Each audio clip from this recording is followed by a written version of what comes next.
Your sister in my bed or your mother in the grave? A husband's cruel ultimatum to wife. Hi, my most precious and beloved family. How are you, my heart? If you don't enjoy long introductions, feel free to skip ahead to the story. I completely understand. But if you stay, know that I love you with all my heart. And if you're here for the first time, please give me one chance to prove myself. You might just find a home here. This is your Mr. Peter, and I love you more than words can ever say. You are my purpose, my strength and my joy. To all my beautiful queens, strong kings and precious children, thank you for being my light. A gentle prayer for you. May peace cover you like morning light. May love follow you like your shadow, and may every step you take be blessed beyond measure. You are seen, you are valued, you are deeply loved. Let's reach 1,000 likes, my family. Please like, comment, and share. Your love keeps this family alive. Let's begin, hand in hand with love. Connie Garcia stood before a massive canvas in her studio, sunlight streaming through the floor-to-ceiling windows of the east wing of the Sullivan Mansion. Her brush moved with practiced precision across the canvas, creating yet another commercially viable piece that would match perfectly with the decor of some corporate lobby. The painting was technically flawless, but devoid of the raw emotion and cultural identity that had once defined her work. 3 years ago, Connie had been a struggling artist with extraordinary talent but limited opportunities due to her background. Her small community exhibition in one of the city's working-class neighborhoods had seemed like just another footnote in her obscure artistic career until Andrew Sullivan walked in. She remembered that moment with painful clarity. The tall, elegantly dressed man with piercing blue eyes moving deliberately through the modest gallery, passing other visitors without acknowledgement, stopping only when he reached her corner. He had stood before her most passionate work, a series exploring her Afro-Latina identity through vibrant colors and bold strokes for a full 5 minutes without speaking. "You have a remarkable gift," he'd finally said, turning those intense eyes on her. "Your use of color is unlike anything I've seen in contemporary markets." Contemporary markets, not contemporary art. The distinction should have been her first warning. Now, 3 years into their marriage, Connie understood exactly what Andrew had seen that day. Not an artist to be nurtured, but talent to be acquired, shaped, and commercialized.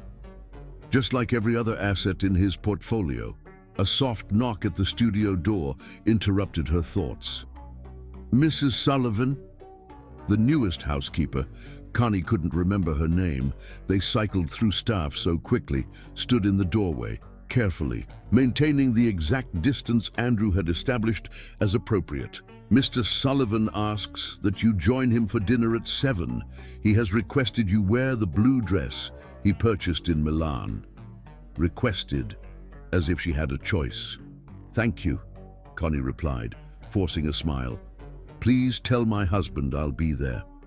The housekeeper nodded and retreated, closing the door with practiced silence. Connie set down her brush and moved to the large window, gazing out at the perfectly manicured grounds that surrounded their mansion like a moat. The estate was a masterpiece of modern architecture and sophisticated landscaping, and an exquisitely designed prison. Her phone vibrated on the small table beside her. The screen displayed her sister's name, and Connie's heart rate quickened. Andrew had made his feelings about her family quite clear over the years, systematically isolating her from her roots, with subtle criticisms and not-so-subtle scheduling conflicts whenever family gatherings arose. "Lucy?" she answered, lowering her voice instinctively. "Connie, you need to come to Metro General immediately." Her sister's voice was tight with barely controlled panic. "It's Mum, she's had a heart attack." The world tilted beneath Connie's feet. "What? When? Is she—" "She collapsed at work about an hour ago. The doctors are with her now. It's serious, Connie." "I'm on my way." She ended the call and quickly began cleaning her brushes, mind racing. Andrew had a dinner meeting with potential Japanese investors tonight. He would be furious if she missed it. But this was her mother, the woman who had worked double shifts for years to ensure both Connie and Lucy could pursue their dreams after their father abandoned them. 30 minutes later, Connie found Andrew in his home office, surrounded by digital displays showing market trends and portfolio performances. He didn't look up when she entered. "Andrew, I need to go to the hospital. My mother's had a heart attack." His fingers paused, briefly over his keyboard, the only indication he'd heard her. "Tonight, the Takashi group is arriving at 7. My mother might be dying." Andrew finally turned, regarding her with cool assessment. "That's unfortunate. However, this dinner has been planned for months. Your presence is expected." "Andrew, this is my mother, and this is your family now." His voice remained even, reasonable. "The Takashi investment could mean billions for Sullivan Industries. Surely your sister can handle the hospital situation for one evening." Connie felt something crack inside her, a small fissure in the careful composure she'd maintained throughout their marriage. "I'm going to the hospital. I'll try to be back in time for dinner, but I need to see my mother." A dangerous stillness settled over Andrew's features. Those who only knew him in business settings might have missed it, but Connie had learned to recognize the signs of his controlled rage, the slight tightening around his eyes, the almost imperceptible clench of his jaw. "Take Harrison with you," he said finally, referring to his head of security. 2 hours, Connie. Be back in 2 hours." It wasn't permission. It was a leash. At Metro General, Connie found Lucy pacing outside the cardiac intensive care unit. Her sister, brilliant, fierce Lucy, who was top of her class at law school, looked small and frightened in the fluorescent hospital lighting. Harrison took up position by the elevators, maintaining a discreet but watchful presence. "How is she?" Connie asked, embracing her sister. "Critical but stable." Lucy's voice was rough from crying.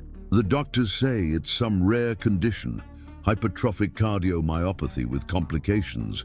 They're saying she needs specialized treatment." "What kind of treatment?" Lucy led her to a quiet corner, away from Harrison's listening ears. "There's an experimental procedure available in Switzerland. It's her best hope, maybe her only hope." "Okay, so we get her to Switzerland. My insurance through Andrew should cover." "It doesn't." Lucy cut her off, her expression grim.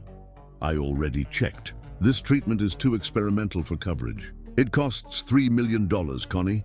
The amount hung between them, impossibly vast. For most families, an insurmountable sum. For Andrew Sullivan, pocket change. "I'll talk to Andrew," Connie said, with more confidence than she felt.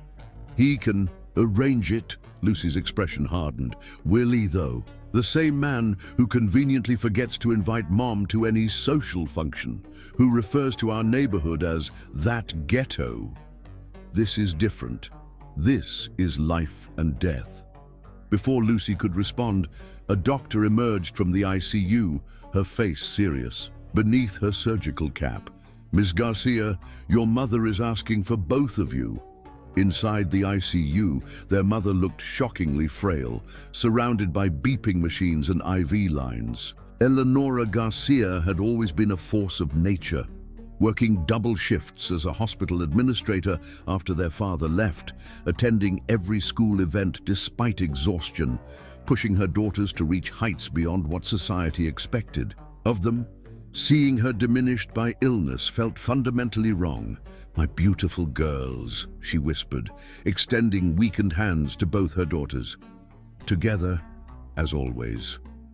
Connie and Lucy positioned themselves on either side of the bed, each holding one of their mother's hands. They talked softly about nothing important, carefully avoiding the severity of her condition or the astronomical cost of the treatment that could save her. When Eleonora drifted into sleep, the sisters moved to the small waiting area adjacent. To the ICU. You need to go back, don't you? Lucy asked, noting Connie's frequent glances at her watch. Andrew has investors coming. He gave me 2 hours. The word sounded hollow even to her own ears. 2 hours to see our dying mother. Lucy's laugh held no humor. How generous of him. Lucy, please, not now. When then? When will you acknowledge what your marriage has become? He's isolated you from everyone who loves you. He controls what you paint, what you wear, who you see. You don't understand. I understand perfectly. Lucy's voice dropped to an intense whisper. The Connie Garcia I grew up with, the sister who taught me to stand up for myself, who painted with such passion and truth, she would never accept being treated like this. What happened to her? The question struck like a physical blow. What had happened to that Connie?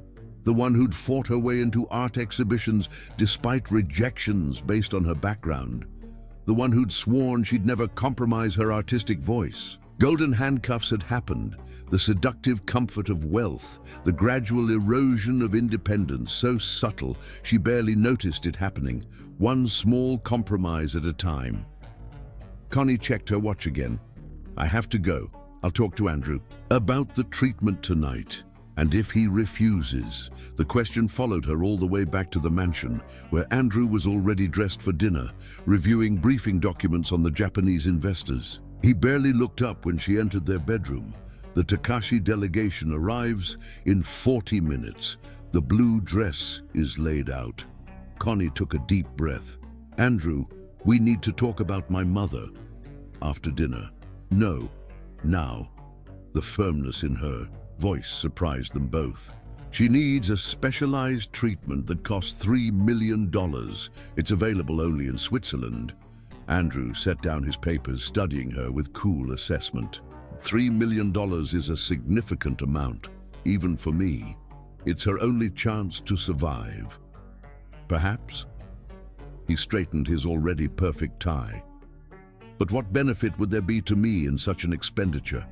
Your family has never shown me anything, but barely concealed contempt. I'm asking as your wife, Connie said, hating the pleading note in her voice, and I'm responding as a businessman. Andrew's smile never reached his eyes. Everything is a transaction, Connie.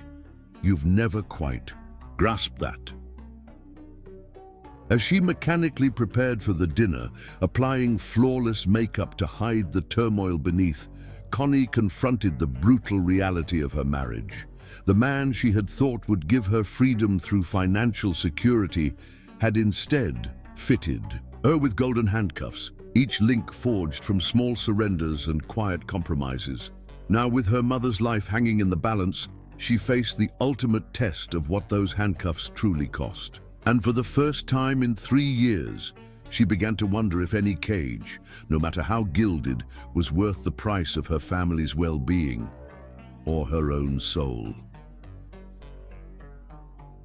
Chapter 2. The Devil's Bargain. A week passed in agonizing slow motion. Connie divided, her time between the hospital and the mansion existing in a state of constant exhaustion. Her mother's condition remained precarious, stabilized, but gradually declining without the specialized treatment. Andrew had remained frustratingly non-committal about funding the procedure, deflecting Connie's increasingly desperate pleas with vague promises to consider options and reminders about fiscal responsibility. On the 7th night after her mother's heart attack, Connie returned to the mansion to find Andrew had arranged a formal dinner for just the two of them in the grand dining room. The massive mahogany table, typically used for entertaining important guests, had been set with fine china and crystal at just 2 places, with candles casting a deceptively warm glow over the cold opulence. Andrew stood waiting, impeccably dressed, in a tailored charcoal suit despite dining at home. He looked exactly like the man she had fallen in love with 3 years ago, handsome, commanding, in complete control of his environment. Now she recognized that control for what it truly was, a need to dominate everything and everyone in his orbit. You look exhausted. he observed as she took her seat, his tone suggesting this was a personal failing rather than the natural result of watching her mother fight for her life. "I've been at the hospital," Connie replied simply, smoothing the wrinkles in the simple black dress she'd worn for the past 3 days. The housekeeper appeared silently, serving the first course, a lobster bisque that Connie couldn't bring herself to touch. Andrew watched her over the rim of his wineglass, his blue eyes calculating. "I've been looking into your mother's situation," he said finally, after the housekeeper had disappeared. $3 million for an experimental treatment with no guaranteed outcome. It's a substantial investment to consider. Connie flinched at his terminology. "She's not a business venture, Andrew. She's my mother. Everything in life is a transaction, Connie.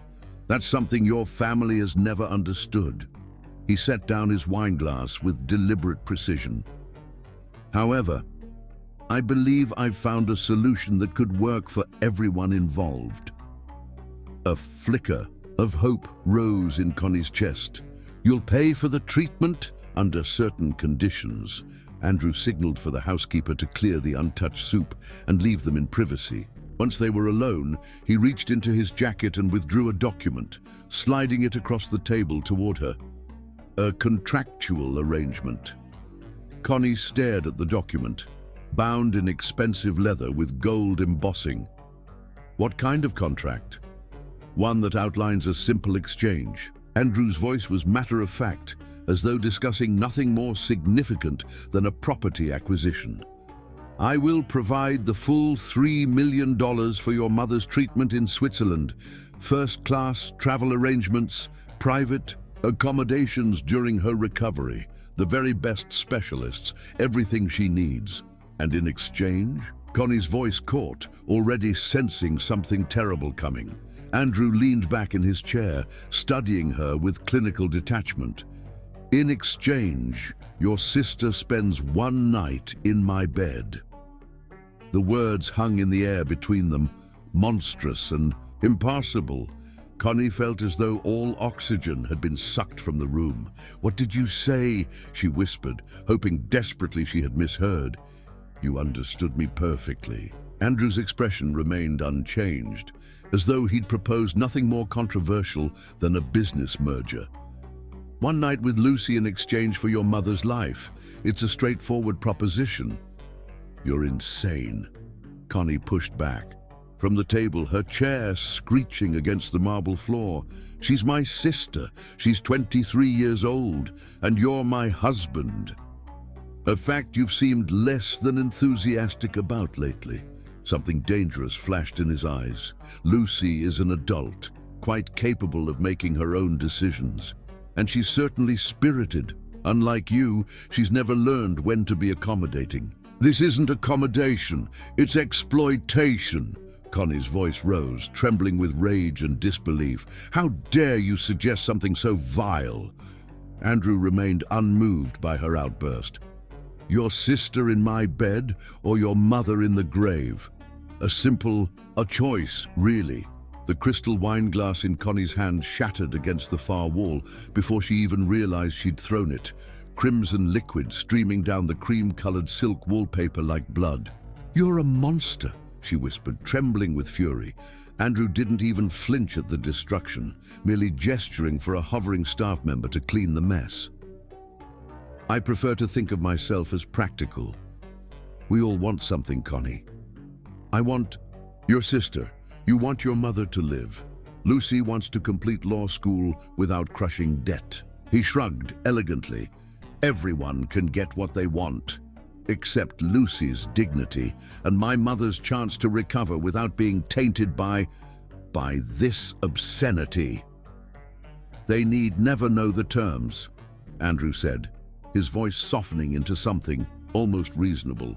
"Your mother gets her treatment. Lucy believes I've had a change of heart about family. You keep both of them healthy and whole, and you get to destroy us all." Connie's nails dug into her palms, drawing blood. "Lucy would never agree to this, wouldn't she?"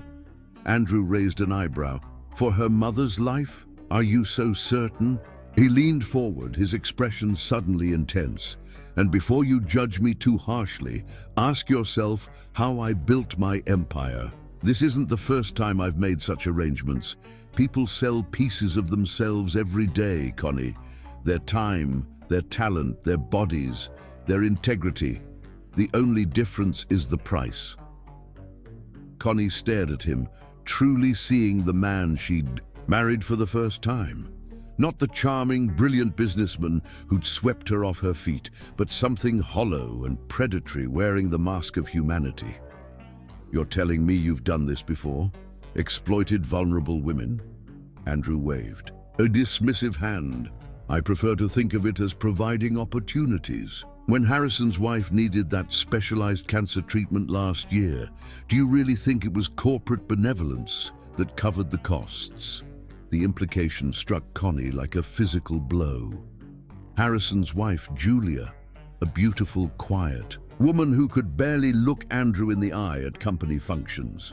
Connie had always attributed the woman's discomfort to shyness. Now a more sinister explanation emerged. How many? She asked, her voice barely audible. How many women have proposition like this? Enough to know that everyone has a breaking point. Andrew's gaze was unwavering. The question is whether your mother's life is yours. Connie stood shakily, feeling as though the ground beneath her had turned to quicksand. I need to leave. By all means, Andrew said coolly, returning to his meal as though the conversation had been about nothing more significant than the weather. But remember, time is running out for Eleonora. The specialists in Switzerland won't hold that treatment slot indefinitely. She turned to go, needing to escape before she either collapsed or attacked him. Oh, and Connie? His voice stopped her. At the doorway. Don't bother trying to access your personal accounts for the money. I've had them frozen as a precautionary measure. Financial stress can lead to such irrational decisions after all.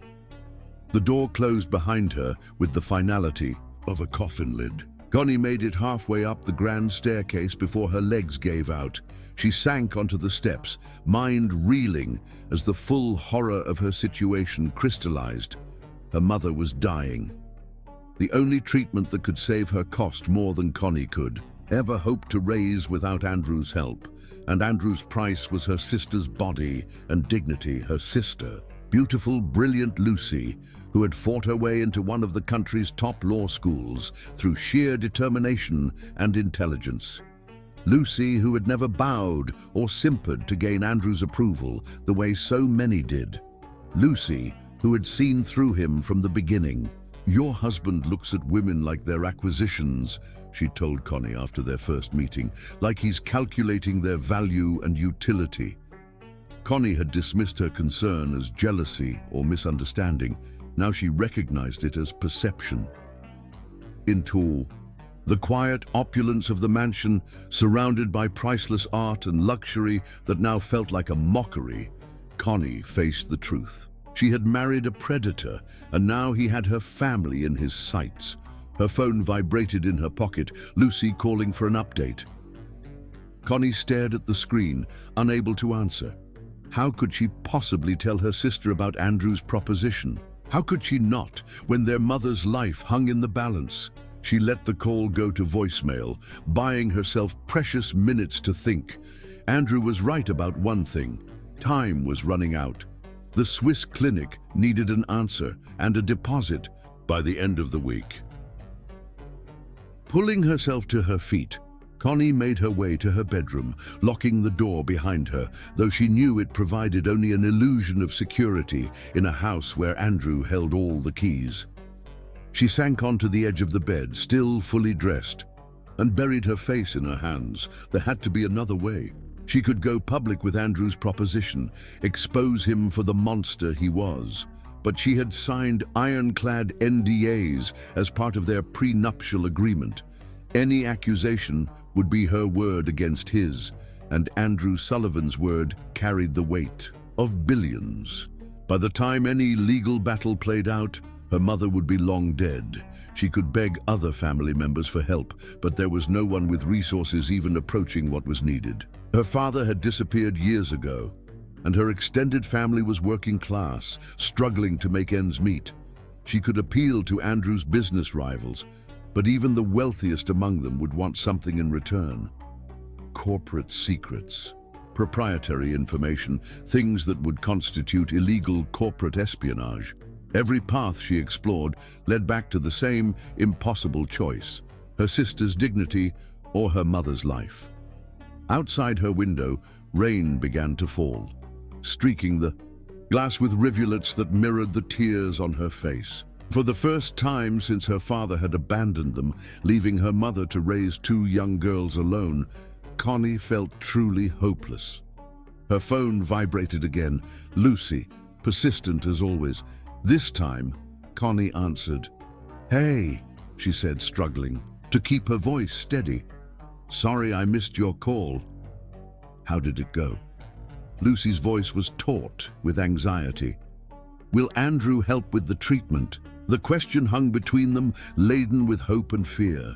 Connie closed her eyes, seeing Andrew's cold smile, hearing his monstrous proposition: "Your sister in my bed or your mother in the grave." "He's considering it," she said finally, the bitter on her tongue. "He wants to talk to the doctors first." Lucy's sigh of relief was audible. "That's something at least. Mom's resting now. The new medication is helping with the pain. I'll come by tomorrow morning," Connie promised, her mind racing. She needed to see Lucy in person, away from Andrew's surveillance. Needed to figure out what to do. "Bring me a decent coffee when you come," Lucy said, attempting lightness. "The hospital stuff is basically brown water." "I will. Get some rest. You too. And Connie, whatever happens, we'll figure it out. We always do." The confidence in her sister's voice nearly broke her. Lucy still believed in solutions, in justice, in the possibility of things working out. 3 years of marriage to Andrew had stripped Connie of such certainties. After they hung up, Connie moved to the window, watching lightning illuminate the manicured grounds of the estate. Thunder growled in the distance, a mirror to the storm. Raging inside her, one thought crystallized with perfect, terrible clarity: she could not let Andrew anywhere near her sister. Whatever the cost, whatever sacrifice required, she would find another way. But as the night deepened around her, bringing no solutions, only questions, a small, desperate voice whispered in the back of her mind: "What if there is no other way?" Chapter 3: Sisterhood's Strength. The service entrance of the Sullivan Mansion was rarely used except by delivery personnel and maintenance staff. Located at the rear of the sprawling property, it offered a discreet exit point, monitored by only a single security camera, which Connie knew had a 3-second blind spot during its automated sweep. She had discovered this vulnerability months ago, but never had reason to exploit it until now. At 2 a.m., when Andrew was finally asleep in his separate bedroom suite, Connie slipped silently through the darkened house.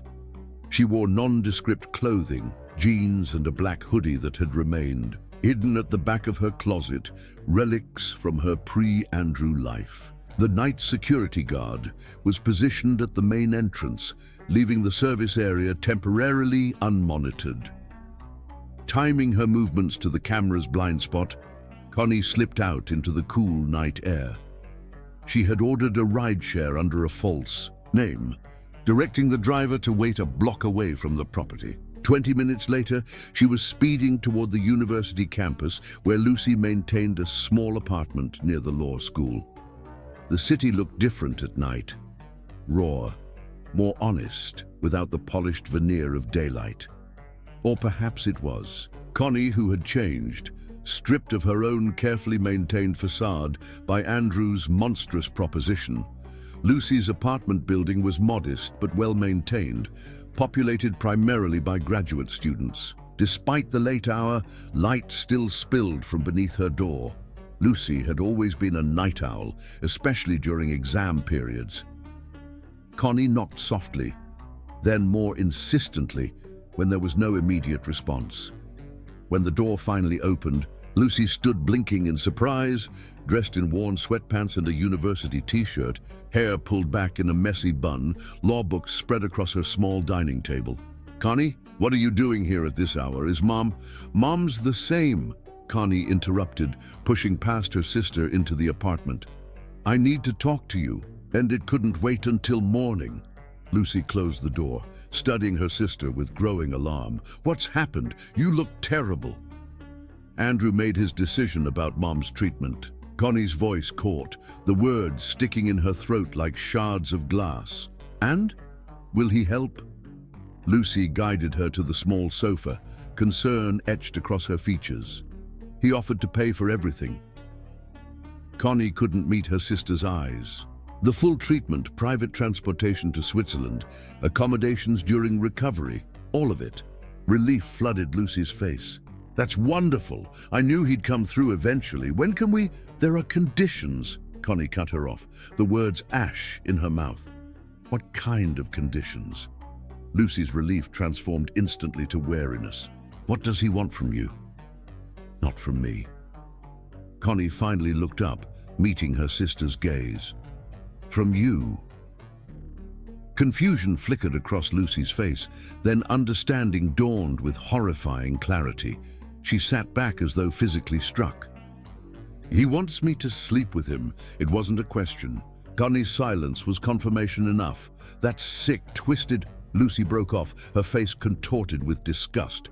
"He actually said this to you, in those words." He said. Connie closed her eyes briefly, the memory searing. "Your sister in my bed or your mother in the grave?" Those were his exact words. Lucy rose abruptly and crossed to her kitchenette, gripping the counter with white-knuckled hands. For a long moment, she stood with her back to Connie, shoulders rigid with tension. When she finally turned, her expression was eerily composed. "Come with me," she said, her voice unnaturally calm. Confused, Connie followed her sister out of the apartment and down the hall to the law school's 24-hour library. The building was nearly deserted at this hour. A few dedicated students hunched over books in carrels, scattered throughout the vast space. Lucy led the way through stacks of legal volumes to a secluded study room at the very back of the building. The small room contained a table piled with documents, legal pads filled with notes, and a corkboard covered with photographs, news clippings, and what appeared to be a complex timeline. At the center of this web was a photograph of Andrew Sullivan, looking imperious at some charity gala. "What is this?" Connie asked, taking in the elaborate display. "My special project for advanced legal ethics." Lucy closed the door and lowered her voice. "I've been investigating Andrew for the past 6 months." The statement hit Connie like a physical blow. "What? Why?" "Because from the moment I met him, I knew there was something deeply wrong with him." Lucy moved to the board, tapping a finger against a news clipping about a charitable donation Andrew had made to a hospital. "Remember Julia Harrison? How she couldn't look him in the eye at your Christmas party?" "Andrew mentioned her tonight," Connie said slowly. "He implied he made her the same proposition when she needed cancer treatment." "Exactly." Lucy's expression hardened. "And she's not the only one. There's Eleanor Tate, whose husband was about to lose his business until Andrew generously stepped in with capital. There's Maria Weiss, whose son suddenly received a scholarship to an exclusive school after she spent an unexplained weekend at Andrew's lake house. You've been tracking all this." Connie stared at the interconnected web of information. "For my seminar project, Patterns of Exploitation, How Wealth Enables Predation. My professor, Dr. Martina Winters, runs a special legal clinic focused on powerful men who abuse their positions to exploit vulnerable women." Lucy's voice took on the precise cadence she used when presenting case arguments. "What I never imagined was that he would be so bold, so monstrous, as to propose this to his own wife about her sister." Connie sank into a chair, overwhelmed by what she was seeing. "Why didn't you tell me? Would you have believed me?" Lucy asked gently. "You were in love with him, Connie, or at least with the version of him he allowed you to see." The truth of those words struck deep. How many warning signs had Connie ignored or rationalized away over the years? The way Andrew isolated her from friends and family, how he gradually took control of her art, his subtle dismissal of her opinions and feelings.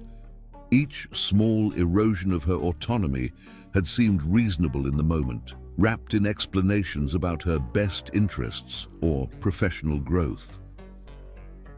"What Andrew has proposed isn't just immoral, it's criminal," Lucy continued, her voice hardening. "It's sexual coercion and exploitation, leveraging a medical crisis to force sexual compliance. In a just world, he'd go to prison for even suggesting it." "But we can't prove it," Connie said despairingly. "It would be my word against his, and with his resources."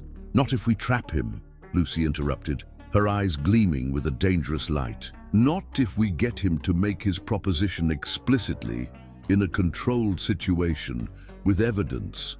Connie stared at her sister, momentarily speechless. "You can't be suggesting what I think you are. I'm suggesting we turn his own weapon against him." Lucy's voice was steel wrapped in silk. "He thinks he's untouchable because of his money and power. He thinks we're desperate and helpless." A fierce smile curved her lips. "He's about to learn how wrong he is." "It's too dangerous," Connie protested. "If we fail, he could destroy us completely. And what about Mom? She needs that treatment now, not after some protracted legal battle." "We'll get her the treatment," Lucy promised. "But not by sacrificing our dignity, and not by letting Andrew continue to prey on vulnerable women." She moved to the phone on the desk and dialed a number from memory. Despite the late hour, the call was answered almost immediately. "Dr. Winters, it's Lucy Garcia. I'm sorry to call so late, but the Sullivan case has taken an unexpected turn. My sister is with me now." She paused, listening. "Yes, that's correct. He's made the proposition directly, explicitly, with conditions and consequences clearly stated." Another pause. "Yes, I think we're ready to move forward with Operation Predator. Can you meet us at the hospital tomorrow morning?" As Lucy concluded the call, Connie felt something unfamiliar blooming in her chest. Not hope exactly, but its dangerous cousin, defiance. For 3 years, she'd adapted and accommodated, shrinking herself to fit into the gilded cage Andrew had constructed. Now faced with his most monstrous demand yet, something was awakening in her. The fierce protectiveness of the Garcia women who had survived poverty, abandonment, and discrimination through unbreakable bonds of loyalty. "Dr. Winters is the director of the Justice for Women Legal Clinic," Lucy explained, returning to sit beside Connie. "She has resources, connections with the district attorney's office, and experience building cases against men like Andrew. With her help, we're going to ensure Mom gets her treatment while making sure Andrew never exploits another woman again." "And how exactly do we do that?" Connie asked, suddenly exhausted by the night's revelations. "First, we appear to give him what he wants," Lucy replied, her voice hardening with resolve. "We let him believe he's won, that I'm willing to accept his bargain to save Mom. Meanwhile, we document everything, gather evidence, and connect with other victims through the clinic's network. And then," a dangerous smile curved Lucy's lips, "and then we spring the trap at the moment of his greatest confidence. When he believes he's about to claim his prize, he'll find himself facing justice instead." Looking at her sister, brilliant, fierce Lucy, who had never backed down from a fight, Connie felt the first stirrings of genuine hope. Andrew had miscalculated badly. He had seen their vulnerability as weakness, their love as leverage. What he failed to understand was that the sisterly bond between Connie and Lucy Garcia was not a weakness to be exploited, but a strength he couldn't begin to comprehend. As the sisters embraced over the evidence of Andrew's corruption, they sealed a silent pact. Whatever came next, they would face it together, as they always had, and God help Andrew Sullivan when they did. Chapter 4. Setting the stage. Remember, you need to seem reluctant but resigned, Lucy instructed as she and Connie sat beside their mother's hospital bed. 3 days had passed since their late-night meeting at the law library. The more Andrew believes he's breaking you down, the more confident he'll become. And the more explicit he'll be about his expectations, Connie finished, her voice hollow. Even pretending to consider Andrew's proposition made her physically ill. Dr. Martina Winters observed their exchange with sharp, assessing eyes. The distinguished legal scholar, a formidable black woman in her 50s with an impeccable reputation in legal ethics, had taken personal interest in their case, recognizing its potential to set precedent against wealthy predators. The documentation process is critical, Dr. Winters reminded them. Every communication must be recorded, every meeting noted with time, place, and exact wording. We're building a case that can withstand the full force of Andrew Sullivan's legal team. Their mother stirred in her sleep, momentarily drawing all 3 women's attention. Eleonora Garcia's condition remained stable but precarious. Her doctors, increasingly insistent that decisions about the Swiss treatment couldn't be delayed much longer. I should return to the mansion, Connie said quietly. Andrew expects me for dinner, and I need to tell him that I've convinced you to consider his offer. Lucy squeezed her sister's hand. Remember, no matter what happens, we're in this together. The Garcia women don't break. The sentiment echoed their mother's lifelong mantra, a simple truth that had sustained them through poverty, discrimination, and abandonment. It had never been tested quite like this before. Back at the Sullivan mansion, Connie found Andrew in his study, reviewing quarterly projections with his financial team. He dismissed the advisors with a wave when she appeared. In the doorway, well, he asked once they were alone, not bothering with preliminaries. Connie forced herself to meet his gaze, suppressing the revulsion that threatened to overwhelm her. I spoke with Lucy about your proposition. And his expression revealed nothing, but his fingers stilled over the keyboard, the only indication of his interest. She was horrified, of course. Connie swallowed hard. But she's considering it for our mother's sake. Something like satisfaction flickered across Andrew's face. I knew she would. Your sister has always been pragmatic beneath that self-righteous exterior. She wants to discuss terms directly with you. The words felt like poison on Connie's tongue. Specific conditions, guarantees about our mother's treatment. How very like a law student, Andrew remarked, amused rather than concerned. Fine. Have her come to my office tomorrow afternoon. We'll work out the details. And the treatment funds? The Swiss clinic needs confirmation by Friday. They'll have it once Lucy and I reach our understanding. Andrew turned back to his computer, the conversation clearly finished in his mind. Oh, and Connie, tell your sister to dress appropriately. I have standards. Bile rose in Connie's throat as she left the study, her hands shaking with suppressed rage. In their 3 years of marriage, she had never truly hated Andrew until this moment. She texted Lucy from the privacy of her bathroom. He's agreed to meet tomorrow at his office. Lucy's response came seconds later. Perfect. Stage 1 complete. The next 24 hours passed in a blur of preparation and dread. While Connie maintained her facade of resigned cooperation at the mansion, Lucy and Dr. Winters assembled their team. The plan had multiple components, each requiring precise timing and execution. At the hospital, a critical meeting took place away from Andrew's surveillance. Dr. Winters had brought together 7 women in a private conference room, each of them connected in some way to Andrew Sullivan, each with a story of exploitation and coercion. "I never thought anyone would believe me," said Julia Harrison, the security chief's wife, her voice barely above a whisper. "Harrison doesn't know I'm here. He thinks Andrew helped with my cancer treatment out of generosity." "That's how he operates," said Eleanor Tate, whose husband's failing business had been mysteriously rescued after what Andrew had called a private consulting weekend with his wife. "He makes you feel like you have no choice, like you should be grateful for the opportunity." One by one, they shared their experiences, each story reinforcing the pattern. Andrew identified vulnerable women connected to something he wanted, leveraged their desperation, and extracted his price with the cold calculation of a predator. Some had been bound by NDAs, others silenced by fear or shame. All expressed the same relief at finally being heard and believed. "What you're doing requires immense courage," Dr. Winters told them.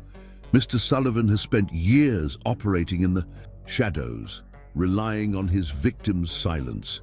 Together, we can ensure he never exploits another woman again." As the women shared contact information and agreed to provide sworn statements, Lucy felt the weight of their collective determination. This was no longer just about protecting her sister and saving her mother.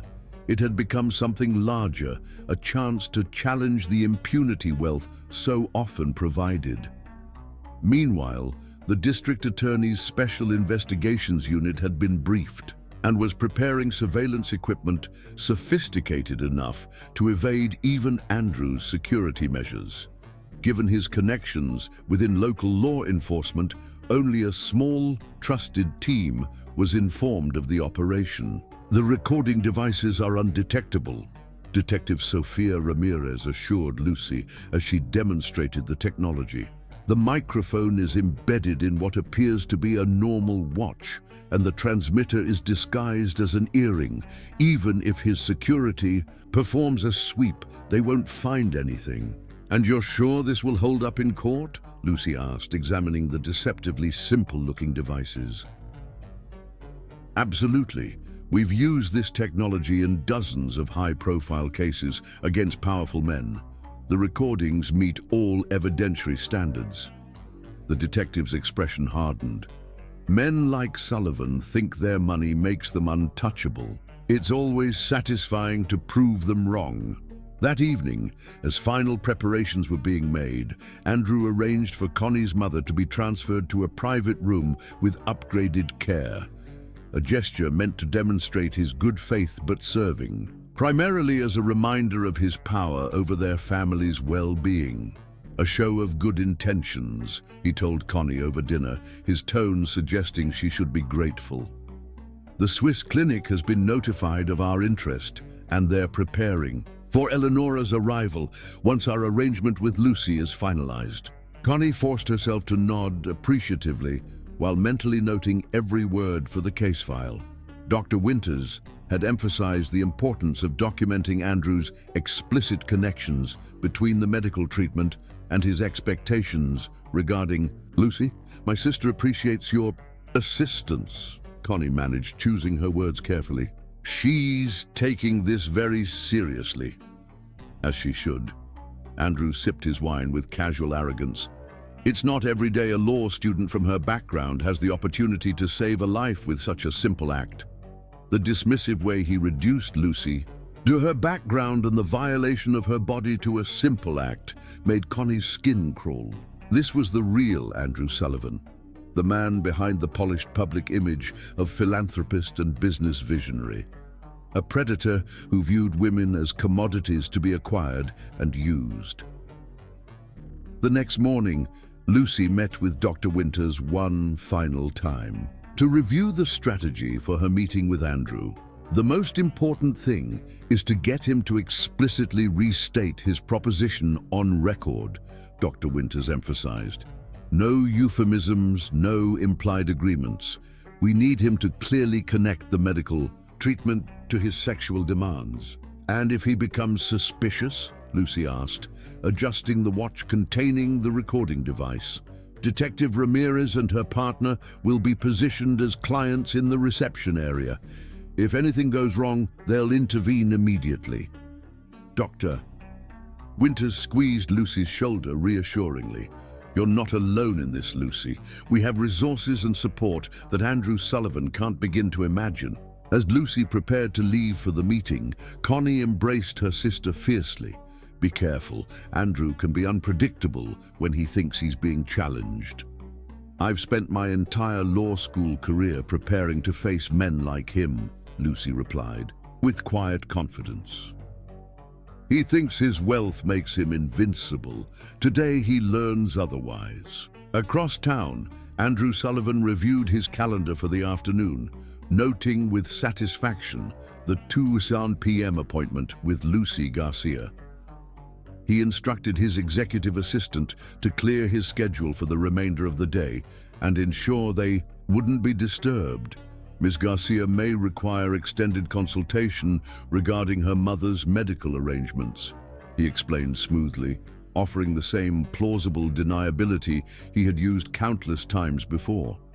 His assistant nodded with practiced professionalism, betraying no awareness of what consultation might truly entail. Like everyone in Andrew's orbit, she had learned that certain questions were never to be asked, certain patterns never acknowledged.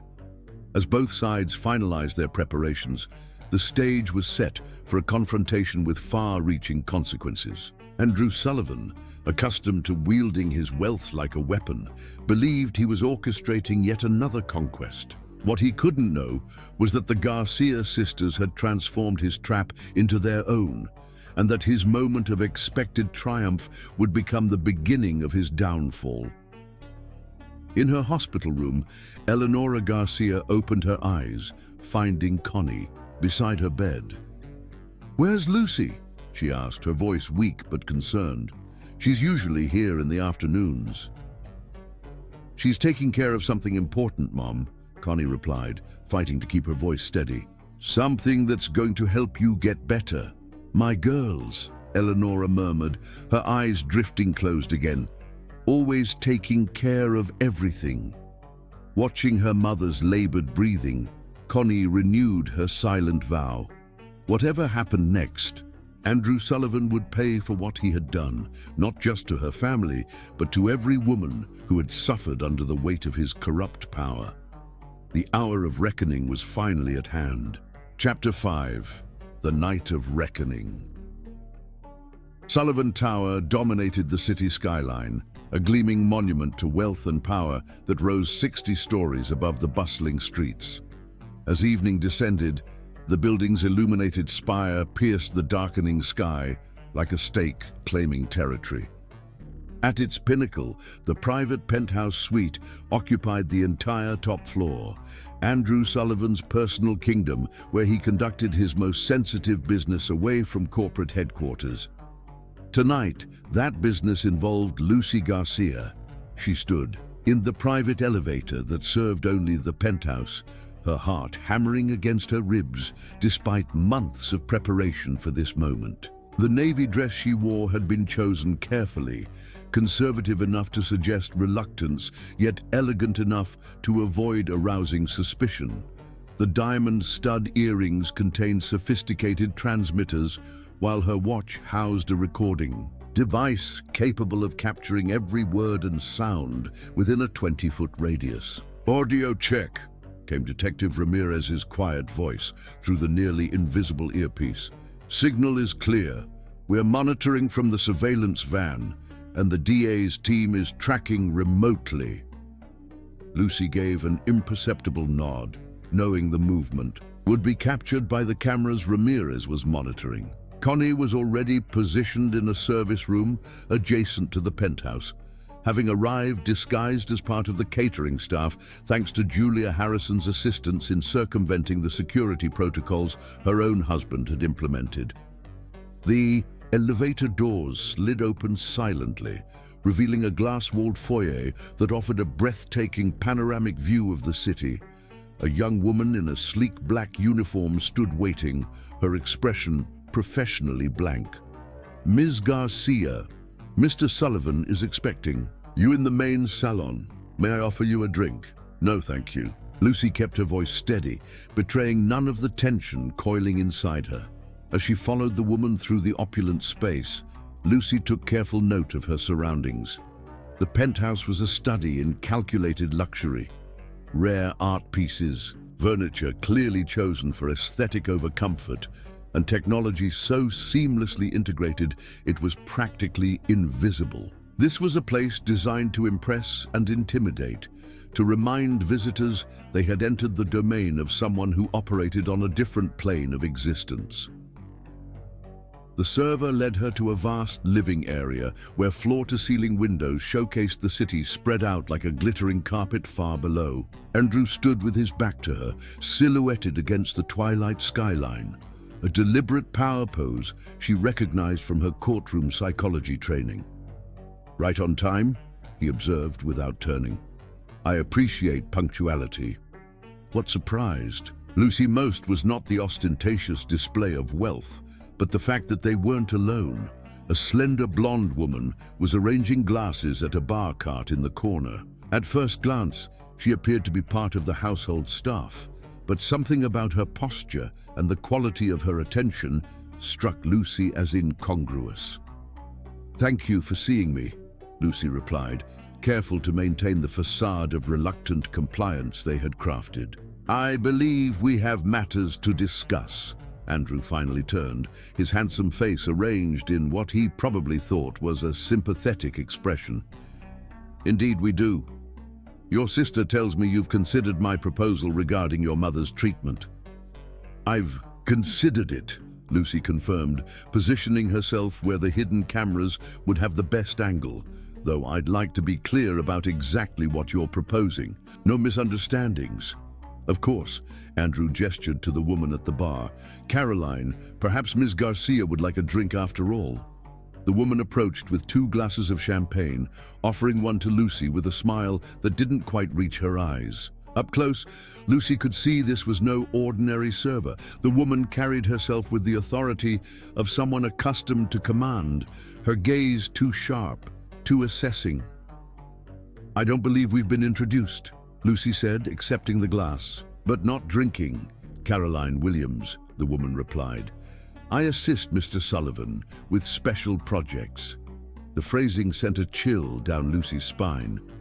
What exactly did special projects entail in Andrew Sullivan's world?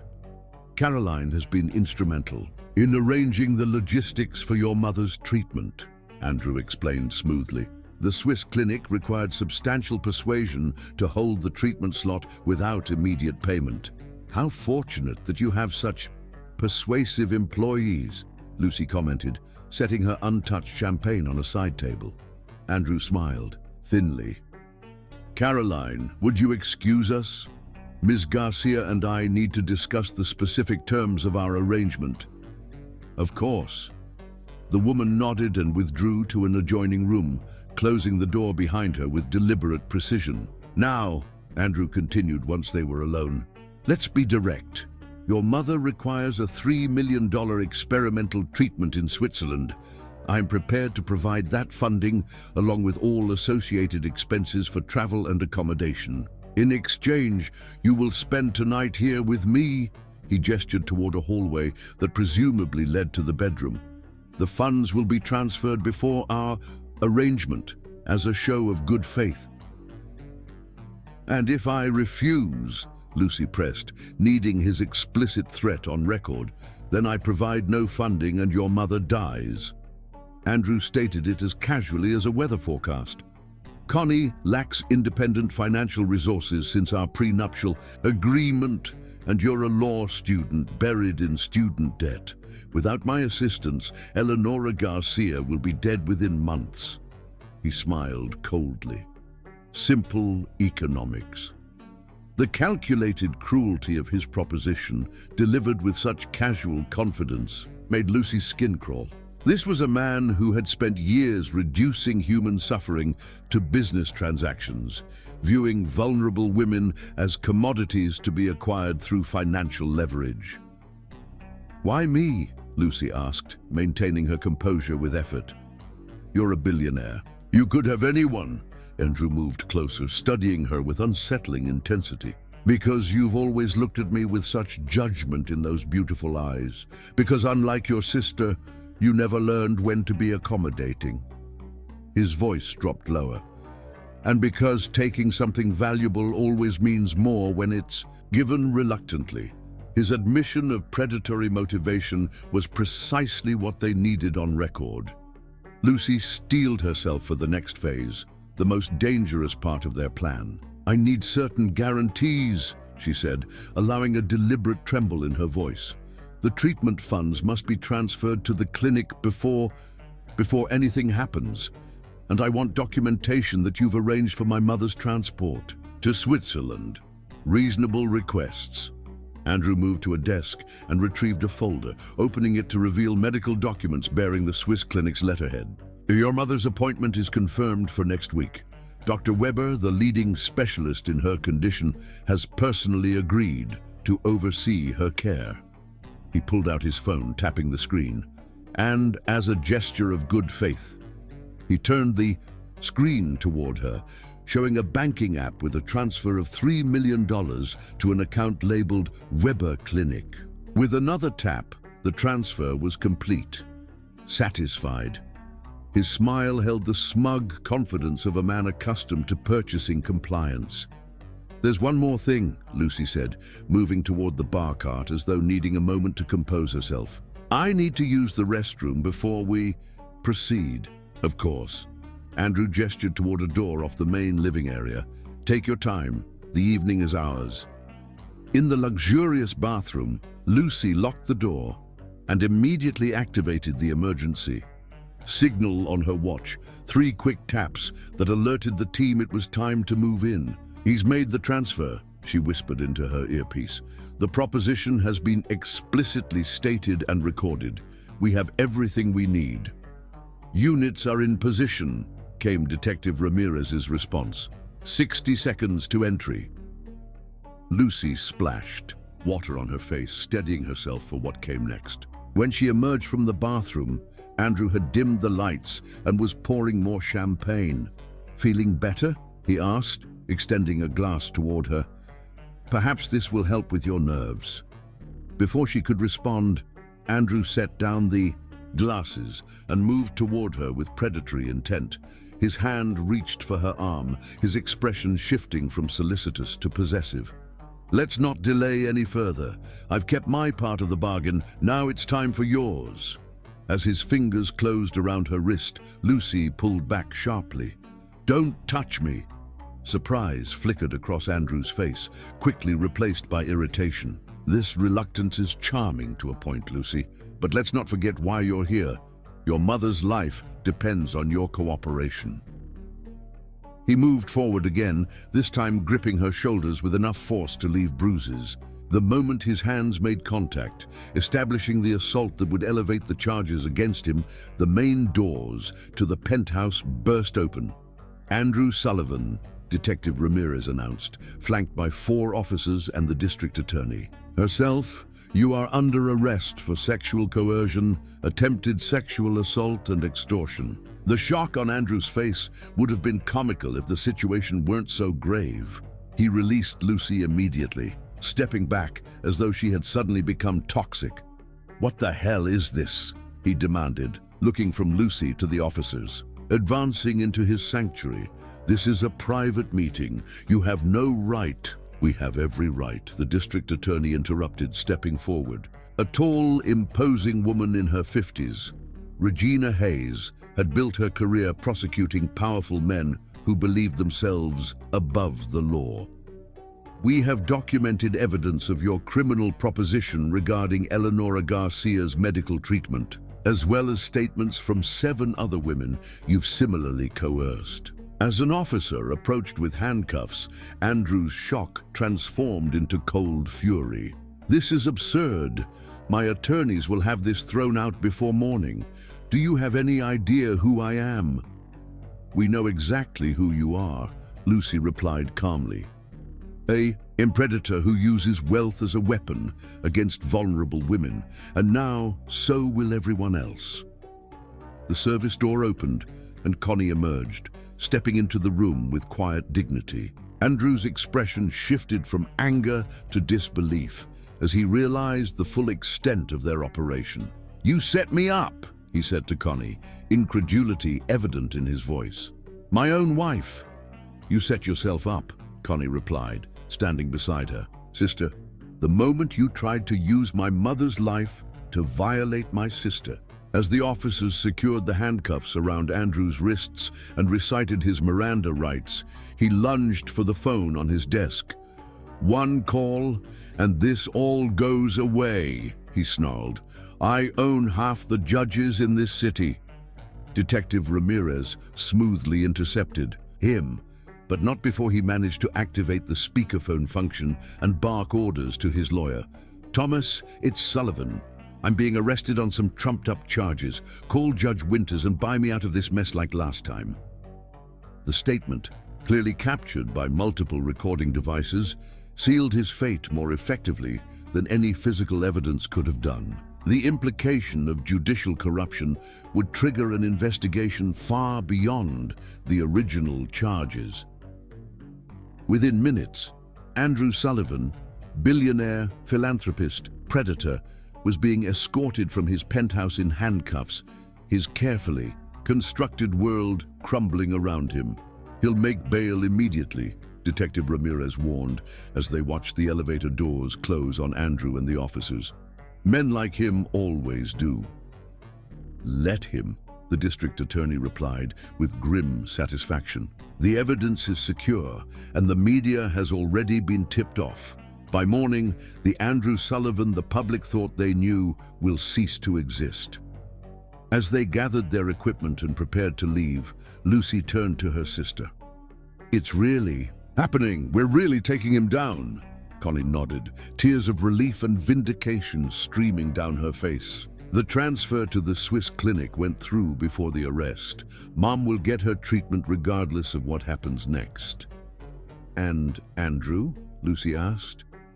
"We'll learn that some things can't be bought," Connie replied, her voice hardening with resolve. "And some women can't be broken."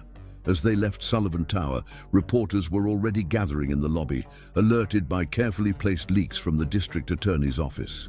The night of reckoning had arrived for Andrew Sullivan, and by morning, the world would know exactly what kind of man had been hiding behind the billion-dollar facade. Chapter 6. Opening Salvos. The Metropolitan County Courthouse stood as a monument to justice. 6 imposing stories of granite and marble that had witnessed generations of legal battles. Today, those battles included the opening day of The People versus Andrew Sullivan, a case that had captured national attention since Sullivan's dramatic arrest 3 weeks earlier. Despite his legal team's efforts to suppress media coverage, the story had exploded across news outlets and social media platforms. The narrative of a billionaire attempting to coerce his sister-in-law into his bed in exchange for life-saving medical treatment proved too sensational to contain. Public opinion had formed swiftly and decisively against the man once lauded as a business visionary and philanthropist. Andrew had been released on $10 million bail within hours of his arrest, a sum that represented pocket change to a man of his wealth. His legal response had been swift and aggressive. Motions to dismiss, allegations of entrapment, and attempts to seal all records related to the case. None had succeeded, largely due to the meticulous preparation by the district attorney's office and the overwhelming evidence already secured. Inside courtroom 3A, the tension was palpable as spectators filled every available seat. The case had been assigned to Judge Elaine Parker, a veteran jurist known for her no-nonsense approach and immunity to outside influence, a significant blow to Andrew's hopes for a sympathetic bench. The prosecution table was a study in focused determination. District Attorney Regina Hayes sat beside Assistant DA Marcus Chen, surrounded by meticulously organized files. But what caused a murmur of surprise throughout the courtroom was the presence of Lucy Garcia seated with them, dressed in a crisp navy suit that matched the prosecutor's attire. "What is the meaning of this?" demanded Thomas Bradford, Andrew's lead attorney, approaching the bench before proceedings officially began. Ms. Garcia is a third-year law student, not a member of the bar. She has no place at the prosecution table. Judge Parker surveyed the situation with cool assessment. Ms. Hayes? The district attorney rose with measured confidence. Your Honor, Ms. Garcia has been appointed as a special assistant to the prosecution under Rule 38 of the state's supervised practice provisions. Her law school dean has approved this exception. Given Ms. Garcia's direct involvement in the case and her specialized knowledge regarding the defendant's pattern of behavior, Ms. Garcia has completed the required ethics examination and sworn the appropriate oaths, added Marcus Chen, presenting documentation to the clerk. All procedural requirements have been satisfied. Judge Parker reviewed the paperwork carefully, then nodded. The court recognizes Lucy Garcia as a special assistant to the prosecution under supervision of licensed attorneys. Objection overruled. Bradford returned to the defense table, whispering urgently to Andrew, whose expression darkened with each word. He had assembled the most formidable legal team money could buy, 8 attorneys from the nation's top firms, each commanding hourly rates that would fund a modest household for a year. They sat in a phalanx of expensive suits and quiet confidence, accustomed to winning no matter the evidence against their clients. From her seat in the front row of the gallery, Connie watched the scene unfold with a mixture of anxiety and fierce pride. The past 3 weeks had been a whirlwind of legal preparations, medical arrangements, and emotional reckonings. Their mother had been successfully transported to Switzerland for her treatment, accompanied by a trusted cousin, while her daughters remained to ensure justice was served. Andrew had not once looked in Connie's direction since entering the courtroom, maintaining the icy distance he had established since his arrest. His public stance positioned him as the victim of a vindictive wife and her manipulative sister, a narrative his PR team had been aggressively pushing through sympathetic media outlets. The bailiff's voice cut through the murmurs. All rise. The Honorable Judge Elaine Parker presiding in the case of the people versus Andrew Sullivan. As the proceedings officially began, Andrew's legal team immediately moved for dismissal, citing alleged procedural violations during the arrest. Judge Parker dispatched the motion with clinical efficiency, having clearly reviewed the arguments beforehand. Your Honor, Bradford tried again, at minimum, we request all evidence obtained during the operation at Mr. Sullivan's residence be excluded as the product of entrapment. Mr. Bradford, Judge Parker replied with barely concealed impatience. I've reviewed the recordings in question. Your client clearly articulated a quid pro quo arrangement conditioning medical treatment on sexual compliance. There was no inducement by law enforcement, merely documentation of an ongoing crime. Motion denied. Let's proceed with opening statements. The defense's strategy was immediately apparent. Attack the credibility of the Garcia sisters at every turn. Bradford painted a picture of Andrew as a generous husband, blindsided by a calculated conspiracy orchestrated by a resentful wife and her opportunistic sister. The evidence will show, Bradford declared to the jury, that Connie Garcia, Sullivan married my client for his fortune and systematically plotted to extract maximum financial benefit through this manufactured scandal.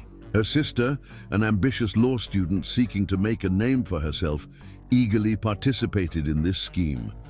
From the prosecution table, Lucy maintained perfect composure, though Connie could see the tension in her sister's shoulders. They had anticipated this line of attack.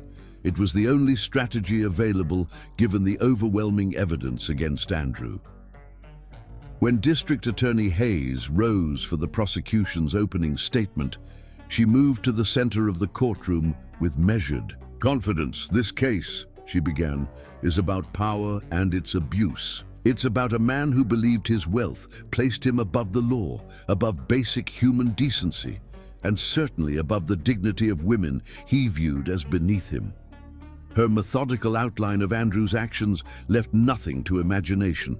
The explicit proposition, the cold calculation leveraging a mother's illness against her daughter's body, the casual confidence of a predator who had executed similar schemes before. But the evidence will show something more, she continued. The defendant's proposition to Lucy Garcia wasn't an isolated incident or a momentary lapse in judgment. It was part of a decade-long pattern of similar behavior, a systematic exploitation of vulnerable women, using wealth as both weapon and shield. A murmur rippled through the courtroom at this assertion. The prosecution had been careful not to reveal the full extent of their evidence before trial, and this was the first public confirmation that Andrew faced accusations beyond the initial charges. Before this trial concludes, Hayes promised the jury, you will hear testimony from women whose lives intersected with the defendant during moments of crisis, medical emergencies, financial disasters, professional vulnerabilities. Each will describe strikingly similar propositions, help exchanged for sexual compliance, with the clear understanding that refusal meant catastrophe for their loved ones. Andrew's expression remained impassive, but Connie noticed his right hand tightening into a fist beneath the table, a telltale sign of the rage simmering beneath his controlled facade. As Hayes concluded her opening statement, she surprised the courtroom by yielding the floor. With the court's permission, Special Assistant Garcia will present our first witness. Bradford was on his feet immediately. Objection! Ms. Garcia has no experience in witness examination. This is clearly a theatrical ploy meant to prejudice the jury. Ms. Garcia is authorized to perform all functions of a prosecuting attorney. Under supervision, Judge Parker ruled. Objection overruled. Lucy rose with the calm dignity Connie had always admired in her sister, straightening her jacket as she approached the podium. If she felt any nervousness at conducting her first court examination in such a high-profile case, it didn't show. Prosecution calls Rebecca Palmer, Lucy announced, her voice clear and steady. A collective gasp spread through the courtroom as a woman entered from a side door. Rebecca Palmer was no unknown witness. She had been Andrew's executive assistant for 15 years, a fixture at Sullivan Industries, known for her absolute loyalty and discretion. Andrew's composed expression fractured visibly, genuine shock replacing his carefully maintained indifference. He turned to Bradford, whispering furiously as Palmer was sworn in. Lucy began with establishing questions: Palmer's position, her duties, her proximity to Andrew's daily operations. Then, with precision that would have impressed seasoned prosecutors, she narrowed in on the critical areas.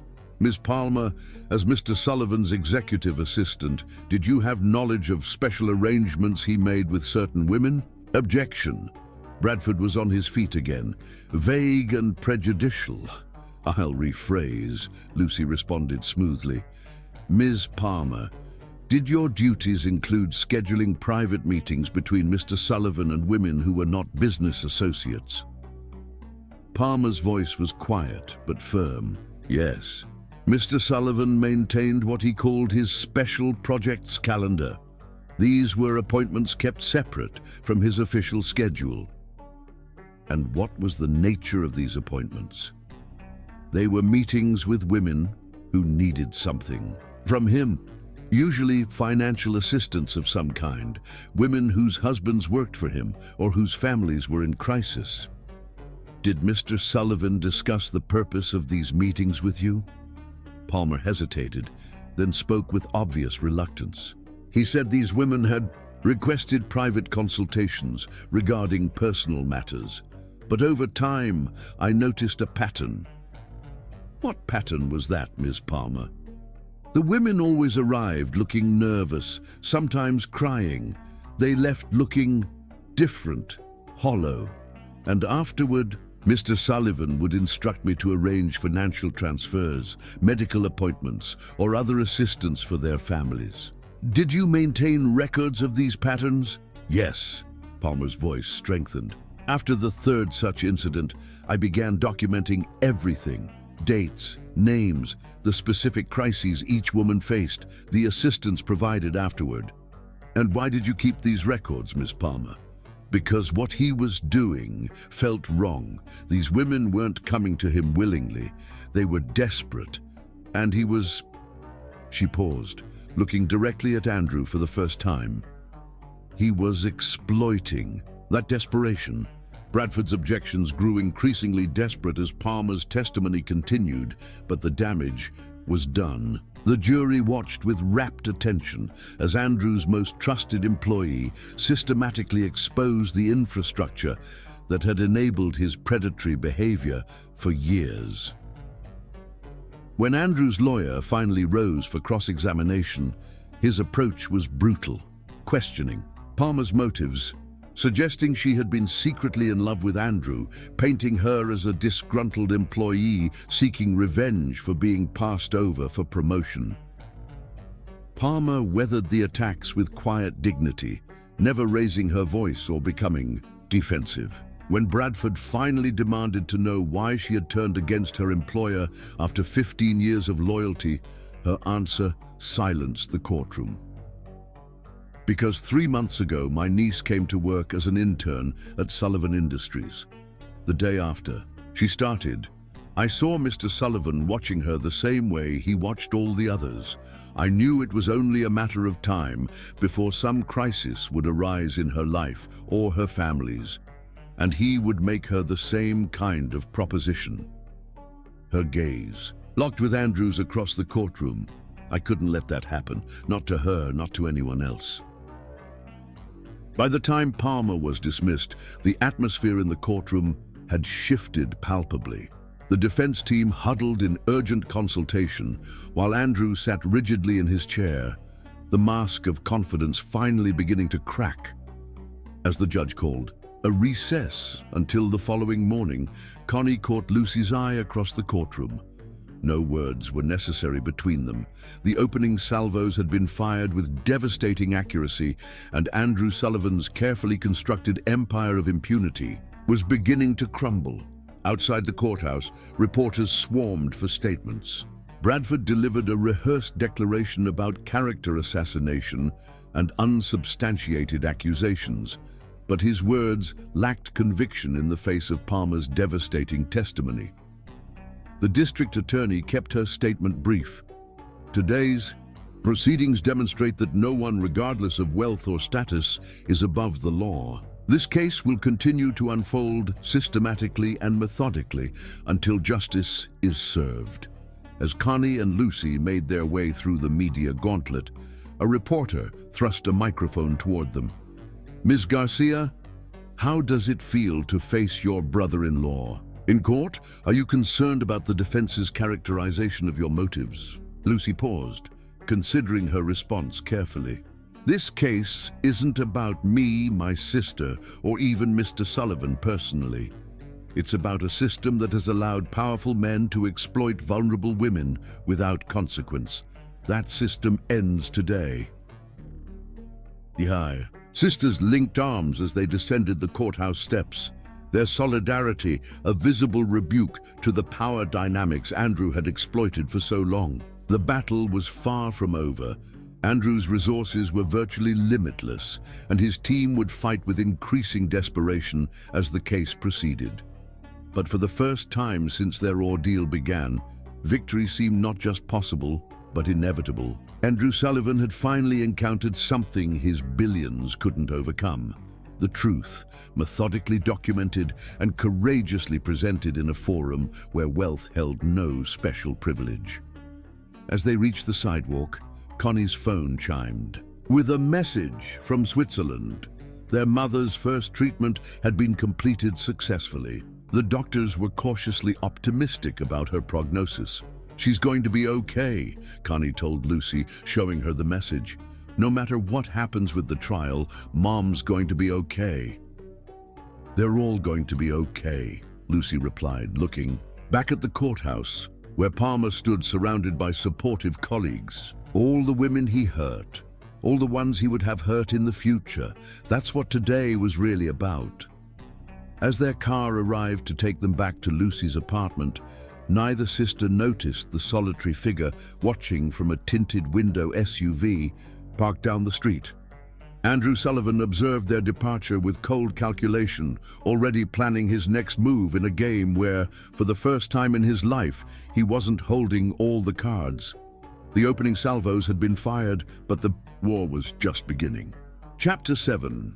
The slap heard worldwide. The first day of testimony had devastated Andrew Sullivan's carefully cultivated public image.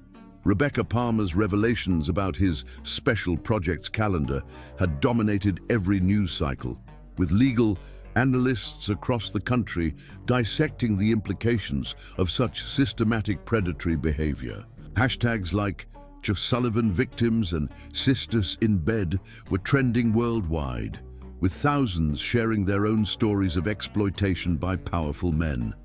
The courthouse parking garage was nearly empty as Connie and Lucy made their way toward their car, both physically and emotionally drained from the day's proceedings. Dr. Winters had suggested they use a less public exit to avoid the media scrum that had formed at the main entrance, providing them access to the judge's reserved section through a security door. "Palmer was incredible," Lucy said, her voice echoing slightly in the concrete structure. "Did you see Andrew's face when she mentioned documenting everything? He never imagined his most loyal employee would turn against him. He never imagined anyone would turn against him," Connie replied, fumbling for the car keys in her purse. "That's been his blind spot all along. He thinks loyalty can be purchased, just like everything else in his world." "Ms. Sullivan, Ms. Garcia," the voice froze them both. Andrew stepped from behind a concrete pillar 20 feet ahead, blocking their path to their vehicle. He wore the same impeccable suit from court, but his usual polished appearance had frayed. At the edges, his tie slightly loosened, his hair less perfectly arranged. Most striking was his expression, the cold confidence replaced by something feverish and unpredictable. "You shouldn't be here, Andrew," Connie said carefully, instinctively, moving slightly in front of her sister. "Your bail conditions prohibit contact with witnesses." "My bail conditions," he repeated with a harsh laugh. "My entire life is now governed by conditions imposed by people who wouldn't qualify to valet park my car." He took a step closer, his movements unnervingly deliberate, all because my wife and her ambitious sister decided to orchestrate this public circus.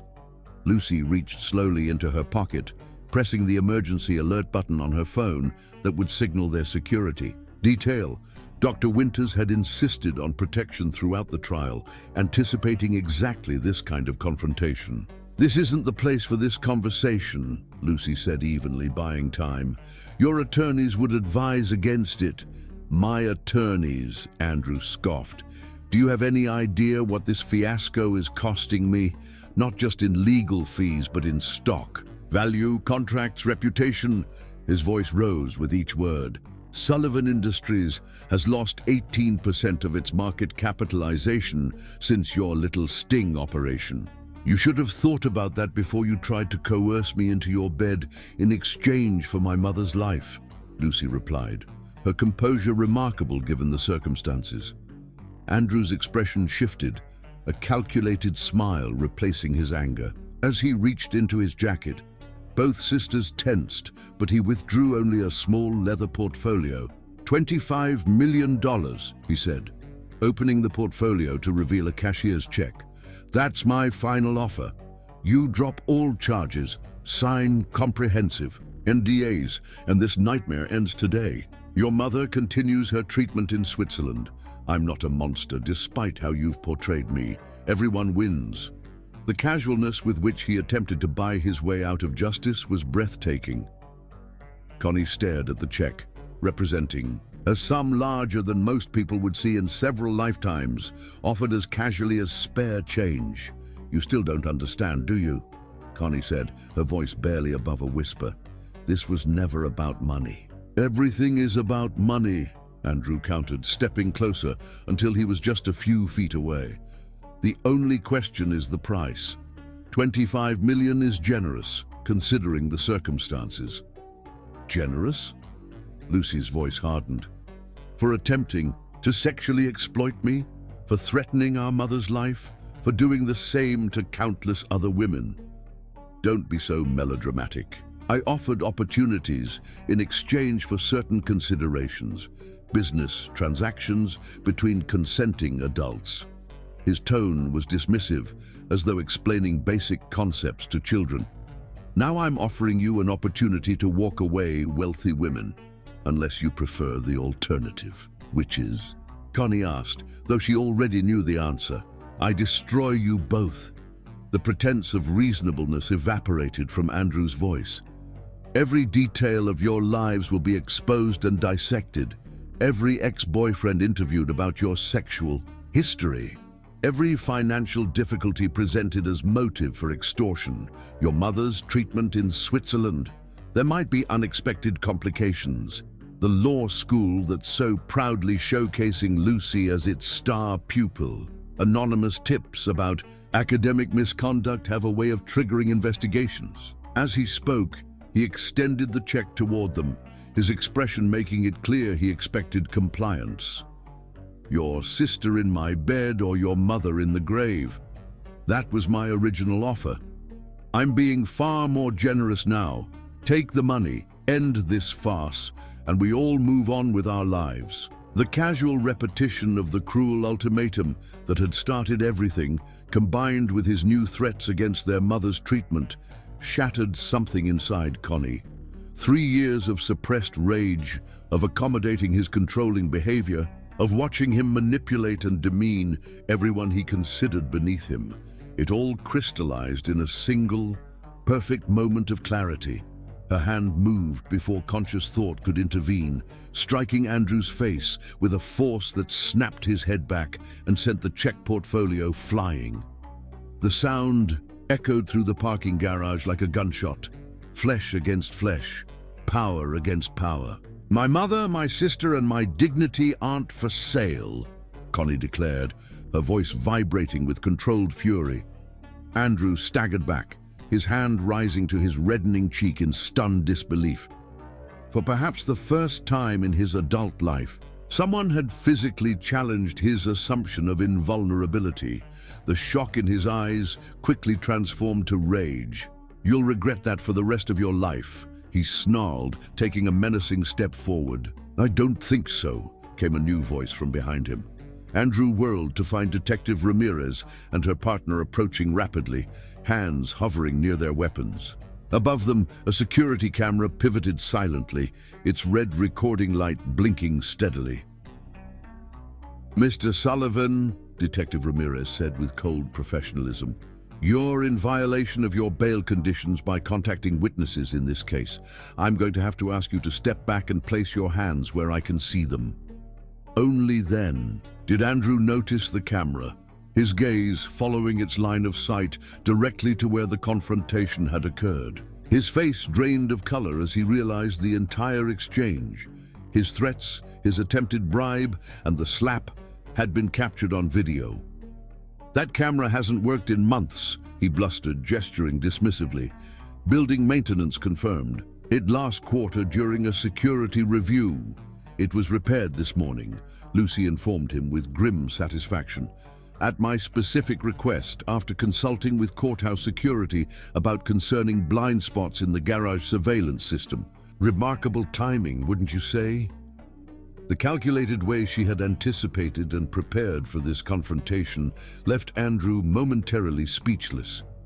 He had gravely underestimated Lucy Garcia, just as he had underestimated Connie's capacity for rebellion. This is a private dispute between family members, Andrew finally managed, addressing the officers. Surely we can resolve this without further legal complications. Family disputes don't typically involve attempting to bribe witnesses in an ongoing criminal trial, Detective Ramirez replied, retrieving the fallen check portfolio as evidence. A criminal trial involving sexual coercion, no less. Andrew's attorney arrived moments later, alerted by courthouse security about the confrontation. He took one look at the situation and closed his eyes briefly in undisguised dismay. "Don't say another word, Andrew," Bradford instructed his client sharply. "Officers, my client will be returning to his vehicle and leaving immediately. We acknowledge the potential bail violation and will address it with the court tomorrow morning." As Andrew was escorted away by his lawyer, his parting glance at the sisters contained pure, undiluted hatred. The man who had controlled every aspect of Connie's life for 3 years, who had attempted to use her mother's illness to violate her sister, had been publicly humiliated and legally compromised by his own actions. Detective Ramirez turned to Connie with professional concern. "Are you all right, Mrs. Sullivan? Do you want to press additional charges for the threatening behavior?" "That won't be necessary," Connie replied, flexing her stinging palm. "I think the security footage speaks for itself." Later that evening, as they sat with Dr. Winters reviewing the day's developments, Lucy's phone exploded with notifications. The security footage had somehow leaked online, no one in their team claiming responsibility, though Dr. Winters' small smile suggested she might know more than she was saying. The video had gone viral almost instantly. The slap was trending #1 worldwide. The image of Connie Garcia Sullivan striking her billionaire husband, becoming an overnight symbol of resistance against powerful predators. Celebrities and public figures posted messages of support. Survivors of sexual exploitation shared their own stories with renewed courage. Women's advocacy groups cited the moment as a turning point in the public conversation about wealth, power, and accountability. "This changes everything," Dr. Winters observed, scrolling through the avalanche of media coverage. "The public was already sympathetic to your case, but this..." She shook her head in amazement. "This transcends the legal proceedings. It's become a cultural moment." Connie watched the footage for the first time, strangely detached from the woman on screen who looked so much like her, yet seemed to possess a strength and certainty she barely recognized in herself. "I can't believe I actually hit him," she whispered. Lucy squeezed her sister's hand. "I can. That's the Connie I grew up with, the sister who taught me to never let anyone diminish my worth. She's been buried under Andrew's control for 3 years, but she was never gone." The viral video transformed the trial overnight. What had been an important but localized legal proceeding suddenly became the most discussed case in the country. Every news outlet scrambled for exclusive angles on the story. Courthouse security had to be tripled to manage the crowds that gathered each morning, many carrying signs reading, "My dignity isn't for sale," or simply, "The slap."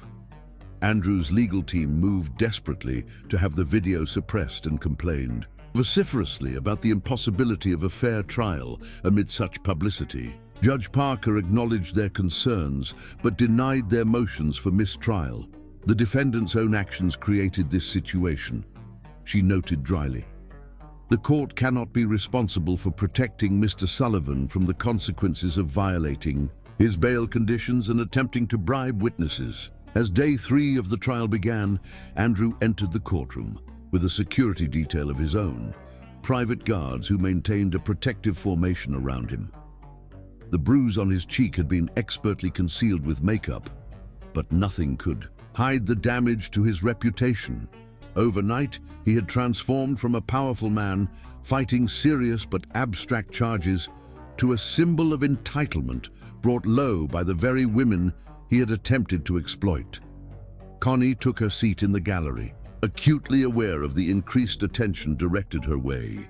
The woman who had delivered the slap was now a celebrity in her own right, though she wanted nothing less than public recognition.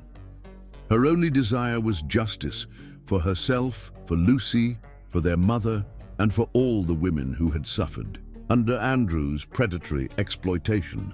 As the proceedings resumed, Lucy turned briefly from the prosecution table to meet her sister's gaze. No words were necessary between them. They had become something Andrew could never understand or defeat. Women standing in their power, refusing to be victims, transforming vulnerability into strength. The slap heard worldwide had changed more than a trial strategy or public perception. It had shifted the fundamental dynamics of power in a way that Andrew Sullivan's billions could never repair. Chapter 8. Parade of Witnesses.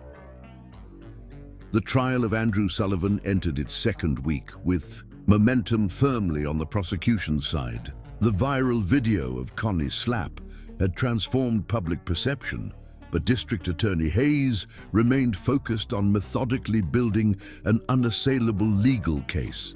Today would begin what the media had already dubbed the Parade of Witnesses, a strategic sequence of testimonies designed to establish Andrew's pattern of predatory behavior beyond any reasonable doubt. The prosecution calls Julia Harrison, Lucy announced, standing confidently at the podium. A collective murmur rippled through the courtroom as Harrison's wife entered. Petite and elegant, she walked with visible tension, her eyes fixed straight ahead to avoid looking at either Andrew or her husband, who sat stunned in the back row of the gallery. The head of Andrew's security had apparently had no idea his wife would be testifying. After establishing Julia's background, former nurse, married to Michael Harrison for 12 years, Lucy gently led her through the circumstances that had brought her into Andrew's orbit. 3 years ago, I was diagnosed with a rare form of lymphoma, Julia explained, her voice gaining strength as she spoke. The treatment protocol was experimental, not covered by insurance. The cost was over $2 million. And what happened when your husband informed Mr. Sullivan of your diagnosis? Julia's hands twisted in her lap. Andrew, Mr. Sullivan, invited me to his lake house to discuss options. Michael wasn't included in the invitation. When I arrived, Mr. Sullivan explained that he could arrange full funding for my treatment, but there were conditions. What conditions did he specify? He said, and I quote, "1 weekend with me in exchange for your treatment. Consider it a business transaction that benefits us both." Julia's voice hardened with the memory. When I hesitated, he reminded me that my husband's career depended entirely on his goodwill, and that Michael would never need to know the details of our arrangement. Bradford was on his feet instantly. Objection. This alleged conversation occurred with no witnesses present. It's simply hearsay intended to prejudice the jury. Your Honor, Lucy countered smoothly. This testimony establishes pattern of behavior directly relevant to the charges against the defendant. The rules of evidence clearly permit such testimony in cases involving systematic misconduct. Judge Parker nodded.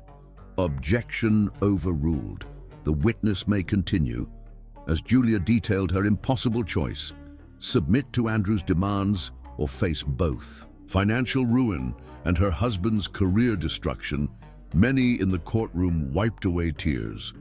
Most devastating was her description of the aftermath, the successful treatment that saved her life, but the shame that had hollowed her from within. I could never look him in the eye after that, she concluded quietly. At every company function, every time he visited our home, I had to pretend nothing had happened while he watched me with this satisfied expression, like he owned a piece of me. Bradford's cross-examination was brutal, questioning Julia's motives, suggesting financial incentives for her testimony, even implying a consensual affair she now regretted. Through it all, she remained composed, refusing to be baited into emotional responses that might undermine her credibility. When Bradford finally demanded to know why she hadn't reported the alleged coercion at the time, her answer silenced the courtroom. Because I believed no one would choose my word over that of Andrew Sullivan. Because I knew he would destroy my husband's career and our financial security. Because I was afraid and ashamed. She looked directly at Andrew for the first time, but mostly because I knew I wasn't the only one, and I wasn't the last. We all knew, all the women in his orbit. We just never thought anyone would believe us. As Julia stepped down, Harrison bolted from the courtroom, his face a mask of anguish and rage. The implications of his wife's testimony, that his loyalty to Andrew had inadvertently facilitated her exploitation, would undoubtedly devastate their marriage. It was yet another casualty of Andrew's toxic influence. The parade continued with Eleanor Tate, whose husband's failing business had been mysteriously rescued after what Andrew had called a private consulting weekend with his wife.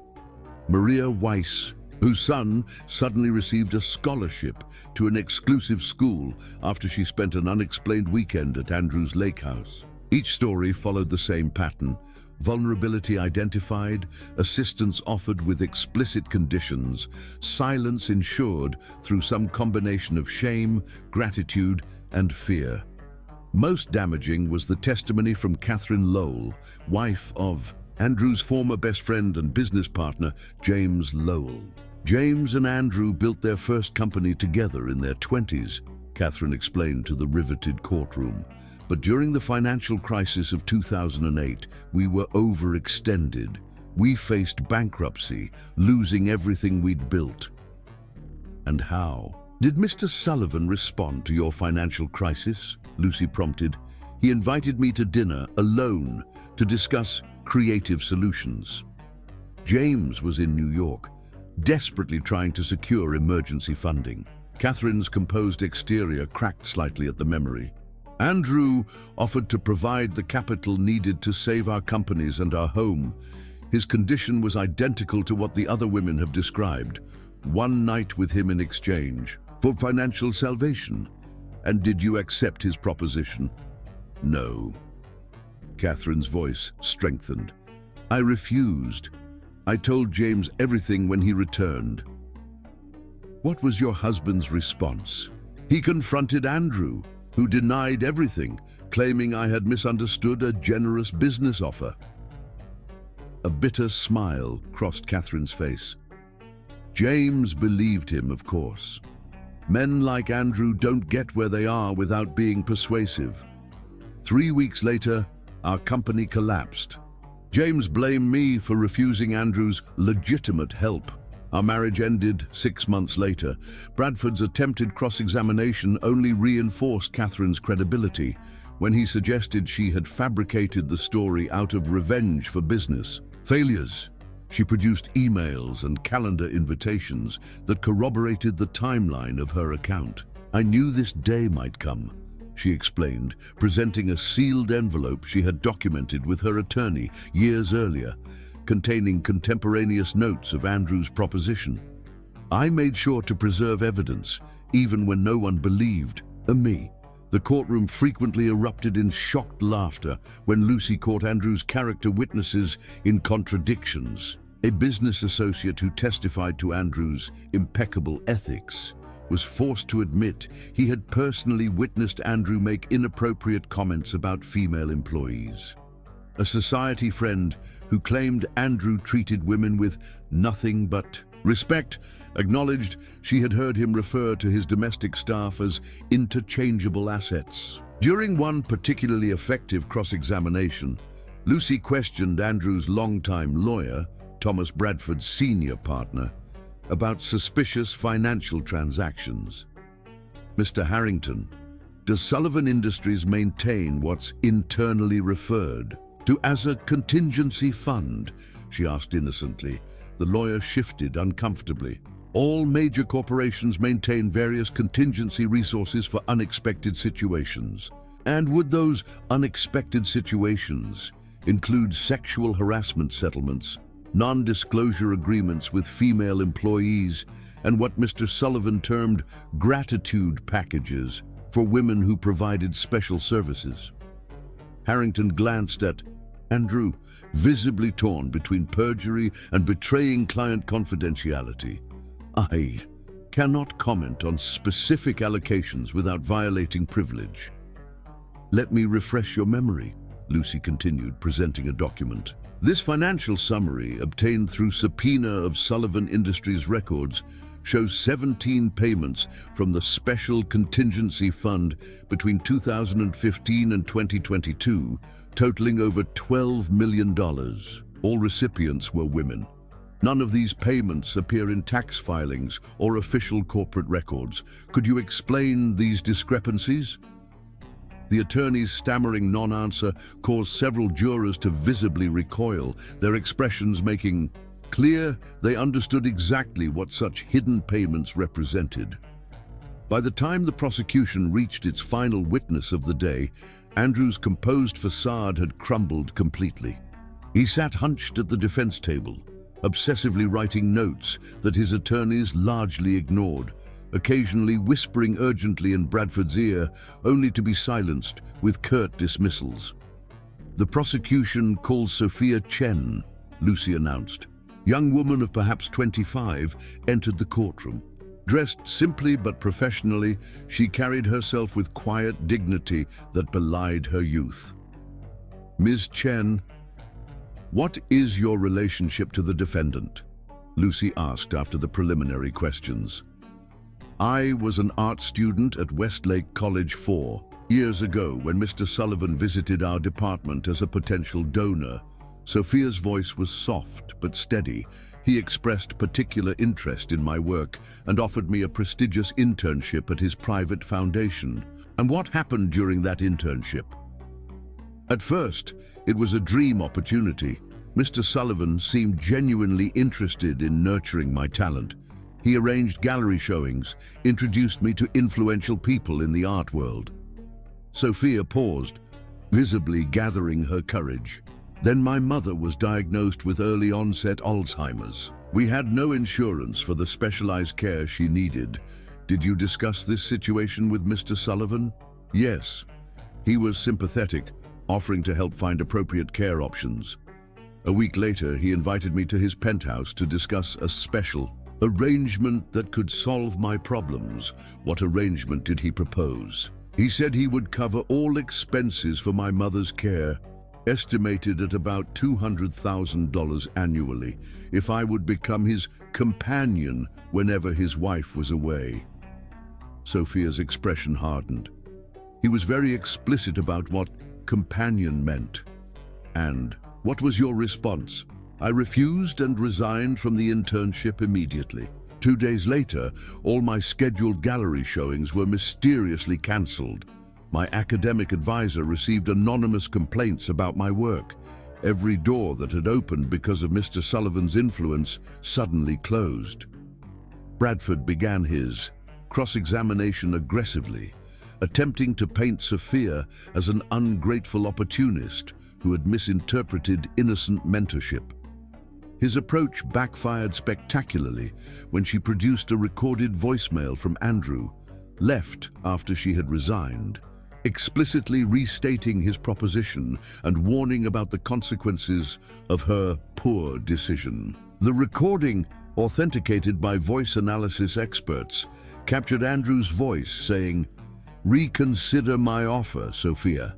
Your mother's care and your artistic future both depend on maintaining my goodwill. Being uncooperative will prove professionally limiting."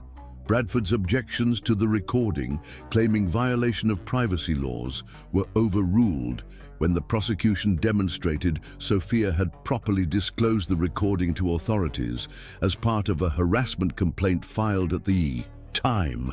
As court adjourned for the day, the cumulative impact of the testimony had visibly affected the jury.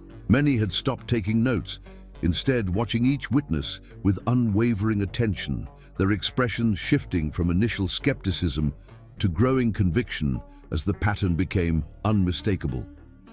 Outside the courthouse, Andrew's PR team struggled to counter the devastating narrative emerging from the courtroom. Their initial strategy of portraying Connie and Lucy as gold diggers had collapsed in the face of testimony from women of various backgrounds and circumstances, all describing virtually identical experiences.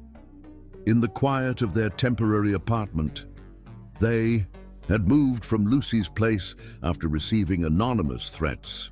The Garcia sisters reviewed the day's proceedings with Dr. Winters. "Today broke him," Dr. Winters observed, studying her notes.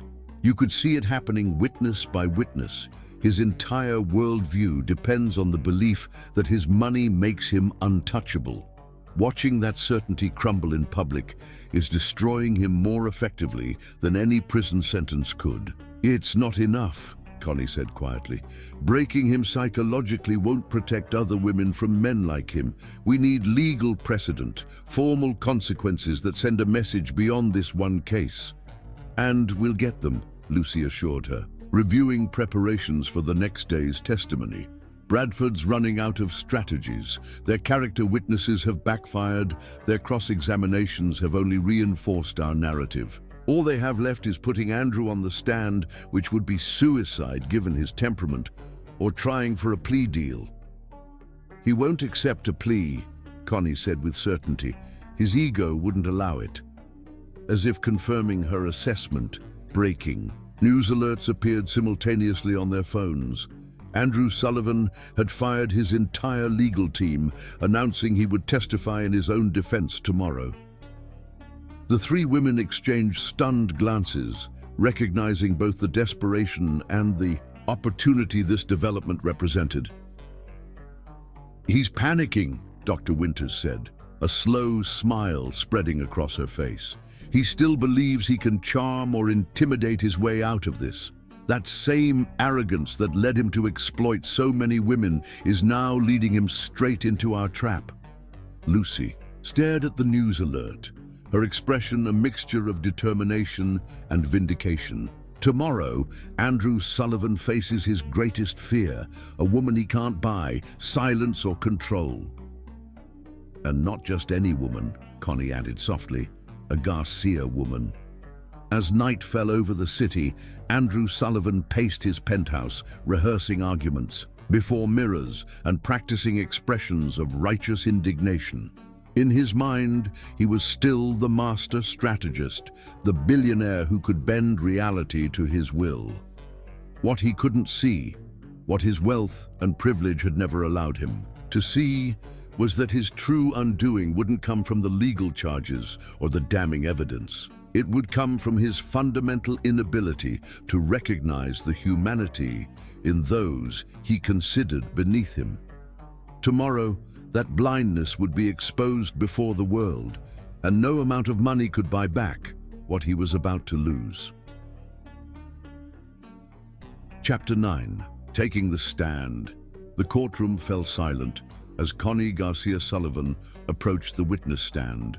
Her navy dress contrasted sharply with the warm brown of her skin, its simple elegance a deliberate choice for this pivotal moment. As she raised her right hand to be sworn in, she caught Lucy's encouraging nod from the prosecution table. "Mrs. Sullivan," District Attorney Hayes began after the preliminaries, "how would you describe your marriage to the defendant?" It began. "As a dream," Connie replied, her voice clear and steady. "Andrew was charming, passionate about my art, promising to help my career flourish. The first changes were so subtle I barely noticed. Suggestions about my work becoming requirements, opinions about my clothing becoming mandates, concerns about my family becoming restrictions. When did you realize something was fundamentally wrong?" "When my mother became ill." Connie's gaze shifted briefly to Andrew, who sat watching her with cold intensity. Andrew's refusal to help wasn't just about money, it was about control. That's when I finally recognized the pattern that had defined our entire marriage. Rather than relying solely on testimony, Hayes introduced an unexpected element, a large portfolio she placed on an easel facing the jury. "Mrs. Sullivan, could you explain what we're seeing here?" Connie stood and moved to the easel. Turning, The first heavy page to reveal a powerful painting, dark swirls of color surrounding a female figure partially obscured by golden chains. "This is from my hidden collection," she explained. "Work I created in secret, away from Andrew's supervision.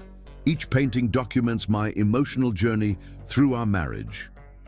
One by one, she turned the pages, revealing artwork of startling, emotional impact.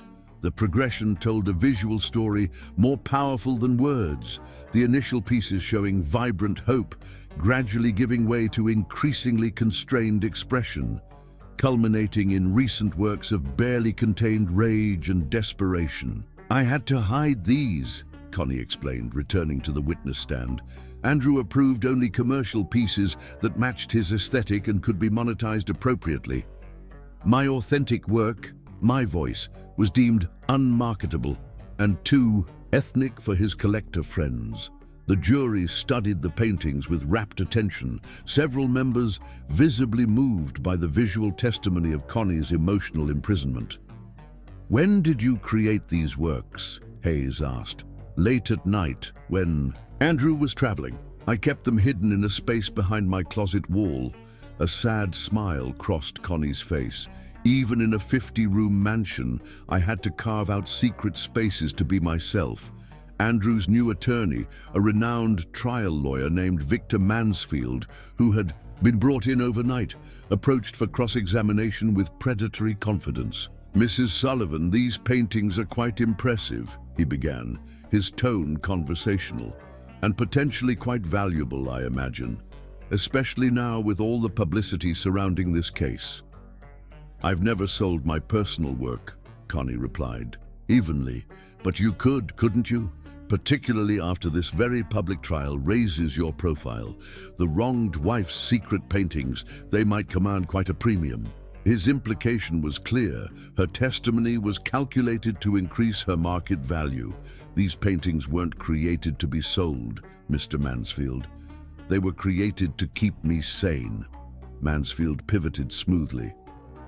"Your marriage provided you with extraordinary privilege. A multi-million-dollar home, staff, travel, entree to elite social circles. Yet you're portraying yourself as some kind of prisoner. Isn't that rather dramatic?" "Golden handcuffs are still handcuffs, Mr. Mansfield." Connie's voice remained steady. "When Andrew proposed using my mother's life as leverage to get my sister into his bed, the gold veneer finally wore off completely." Mansfield's strategy shifted abruptly to a more aggressive stance. "Isn't it true that you and your sister orchestrated this entire scenario to extract maximum financial benefit through divorce? That this elaborate sting operation was designed to circumvent your prenuptial agreement?" "No, it is not true, really. You had access to extraordinary luxury for 3 years and only developed these concerns when a multi-million-dollar medical treatment was needed. That timing doesn't strike you as convenient." Before Connie could answer, Hayes objected. "Your Honor, counsel is badgering the witness and mischaracterizing the evidence. The timeline of events has been firmly established through multiple witnesses." "Sustained," Judge Parker ruled. "Mr. Mansfield, confine your questions to relevant matters." As the cross-examination continued, Mansfield attempted to portray Connie as an opportunist who had married for money and manufactured criminal allegations when her husband set reasonable boundaries on family financial support. His approach faltered dramatically when he questioned the legitimacy of her audio recordings of Andrew's threats. "You claim my client threatened to destroy your family if you ever left him. Yet you produce this convenient recording that no one can verify wasn't manipulated or taken out of context." Connie's response was measured. "The recording was authenticated by forensic experts, as noted in evidence, but if you'd like context, I have 3 years of similar statements documented in my journal, which I've provided to the prosecution." When Mansfield suggested these journals could have been created after the fact to support her claims, Connie calmly reached into her purse and withdrew her phone. My entries were also backed up to a time-stamped cloud account, Mr. Mansfield. Each threat, each instance of control, each time Andrew reminded me that he could erase me from society if I didn't comply with his expectations, all documented, in real time. The confidence in her response visibly rattled Mansfield, who had clearly been unaware of this digital evidence. He ended his cross-examination shortly thereafter, unable to shake Connie's composed testimony as she returned to her seat in the gallery. The atmosphere in the courtroom had shifted perceptibly. Connie's artwork had transformed her from an abstract figure in a sensational case to a woman whose suffering and resilience were palpably real to the jury. Following a brief recess, the prosecution called their final witness, Andrew Sullivan, himself subpoenaed to testify in their case before he could present his own defense. Objection! Mansfield was on his feet immediately. The prosecution cannot compel the defendant to testify against himself, Your Honor. Hayes countered smoothly. We're not compelling testimony. Mr. Sullivan has publicly announced his intention to testify. We're simply adjusting the order of witnesses for the court's efficiency. Judge Parker considered briefly. The defendant has waived his Fifth Amendment rights by publicly stating his intention to testify. Objection overruled. Andrew took the stand with the confident bearing of a man accustomed to commanding attention in any room.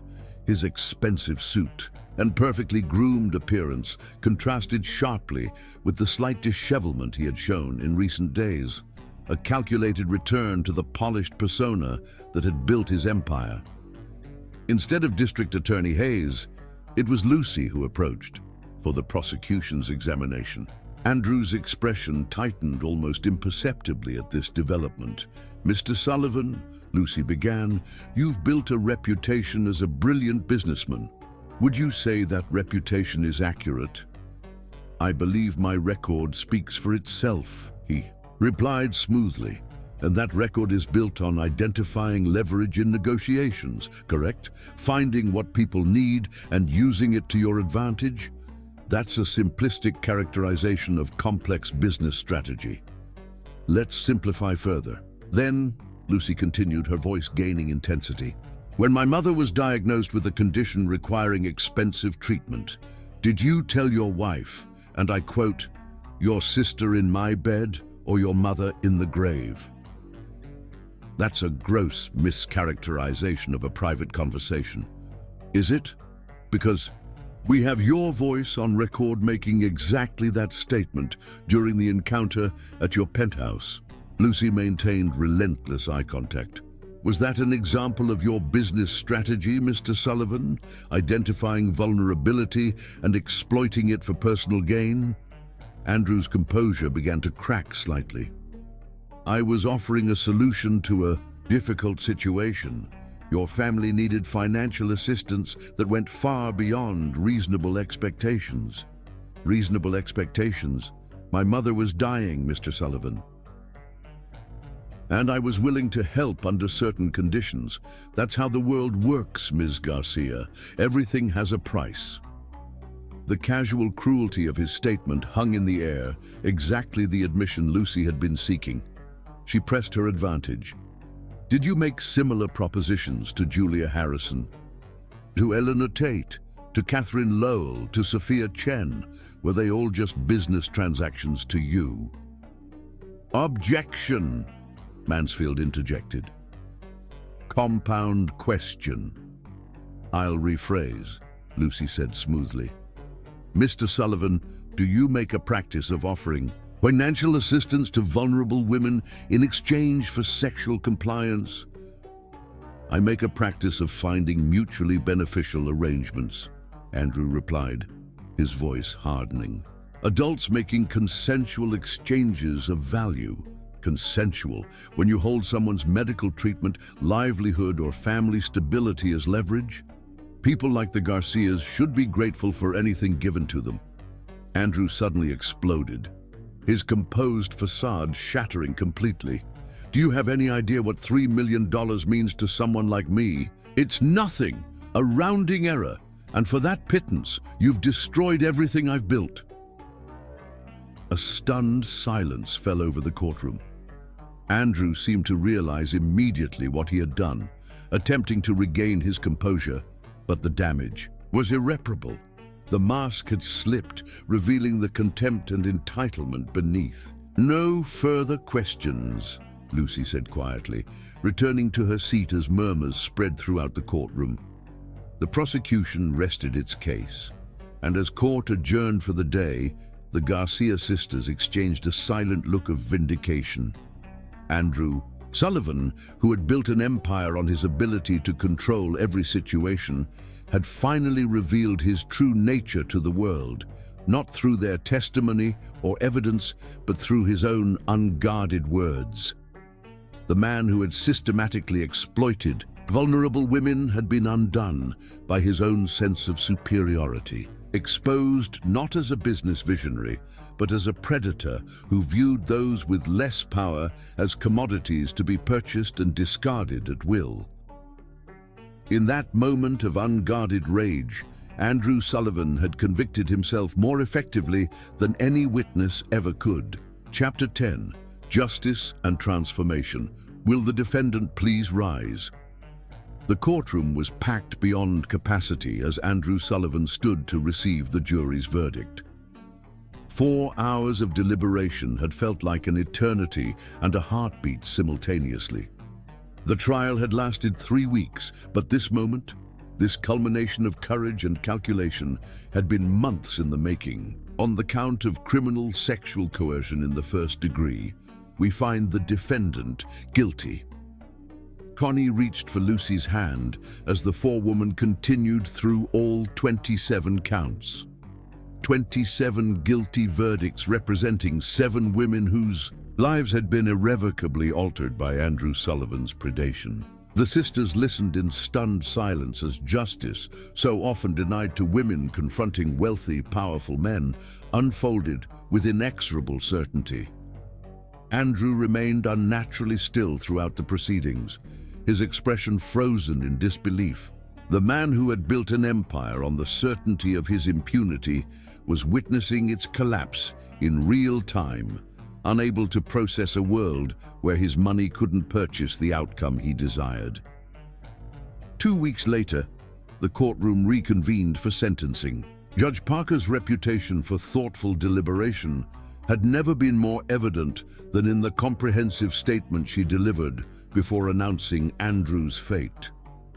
"Mr. Sullivan, your crimes represent the most insidious abuse of wealth and power this court has witnessed in my 30 years on the bench," she began, her voice carrying quiet authority.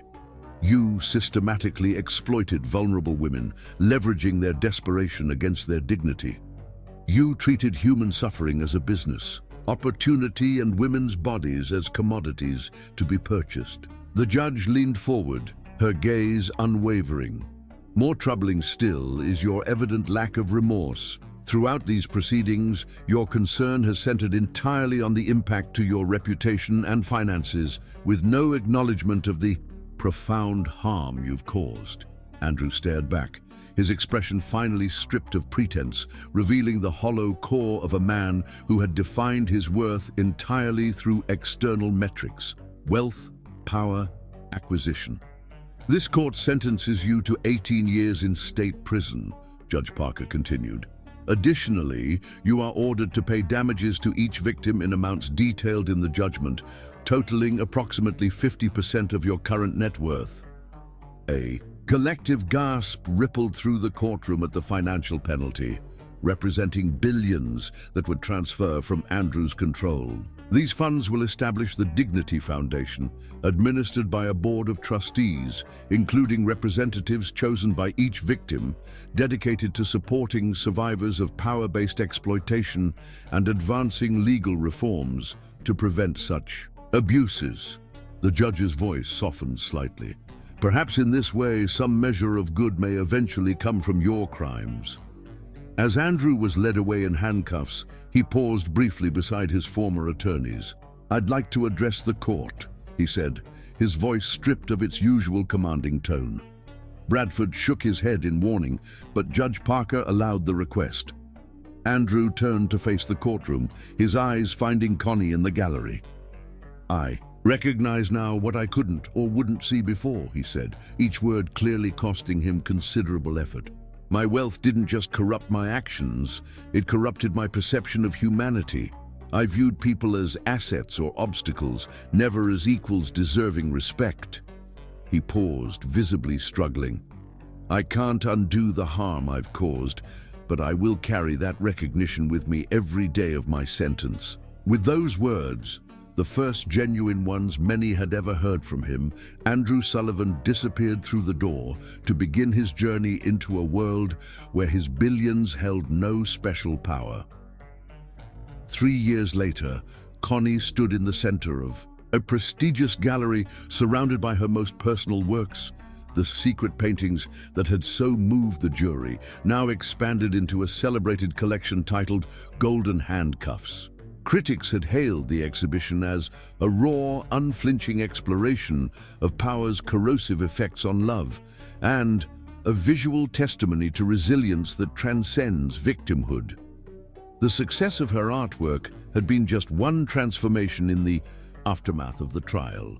The Dignity Foundation had grown into a powerful force for legal reform, with Lucy serving as its chief legal strategist after establishing her own firm specializing in cases against powerful abusers. Their mother, fully recovered from her successful treatment in Switzerland, now ran a support group for families healing from similar traumas. "Miss Garcia?" A gallery assistant approached discreetly. "There's a phone call for you. The caller says it's important, but understands if you're unavailable." Curious, Connie stepped away from the crowd to take the call on the gallery's private line. She recognized the automated message immediately, a collect call from the State Correctional Facility. "I'll accept," she said after a moment's hesitation. "Connie," Andrew's voice had changed during his incarceration, the imperious tone replaced by something quieter, more measured. "I saw the coverage of your exhibition opening. The work is extraordinary." "Thank you," she replied, unsure what else to say to the man who had been both her captor and the unwitting catalyst for her reclaimed freedom. "I'm teaching a course here," he continued, "about consent, power, and respect. The men call it Sullivan's Redemption Road." A self-deprecating laugh followed. "Apparently, I'm the cautionary tale that actually reaches them." Connie found herself smiling despite everything. "That's good, Andrew. I'm glad something meaningful is coming from all this. I don't expect forgiveness," he said quickly. "I just wanted you to know that the lessons, they've finally taken root." After they disconnected, Connie rejoined her sister at the center of the gallery where their mother was charming art critics with her unfiltered commentary on Connie's work. "Everything okay?" Lucy asked, noting her expression. "Yes," Connie replied, surprised to find she meant it. "Better than okay." Later that evening, as they addressed the United Nations Conference on Power-Based Exploitation, Connie looked out at the sea of faces. Activists, survivors, legal reformers from around the world drawn together by the movement their case had helped catalyze. "Our story isn't unique," she told them.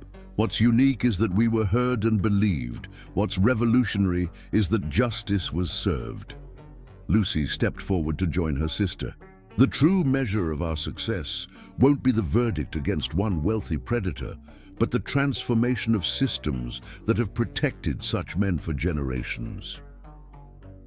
As the sisters concluded their presentation to thunderous applause, Connie slipped her hand into her pocket, feeling the small object she'd carried as a reminder. Andrew's wedding ring returned to him during her only visit to the prison, symbolically freeing them both from their past. Justice hadn't just been a verdict or a sentence. Justice was the transformation of pain into purpose, of exploitation into empowerment, of individual trauma into collective change. And in that transformation, the Garcia sisters had found something beyond victory. They had found their true dignity's price, priceless, and never again for sale.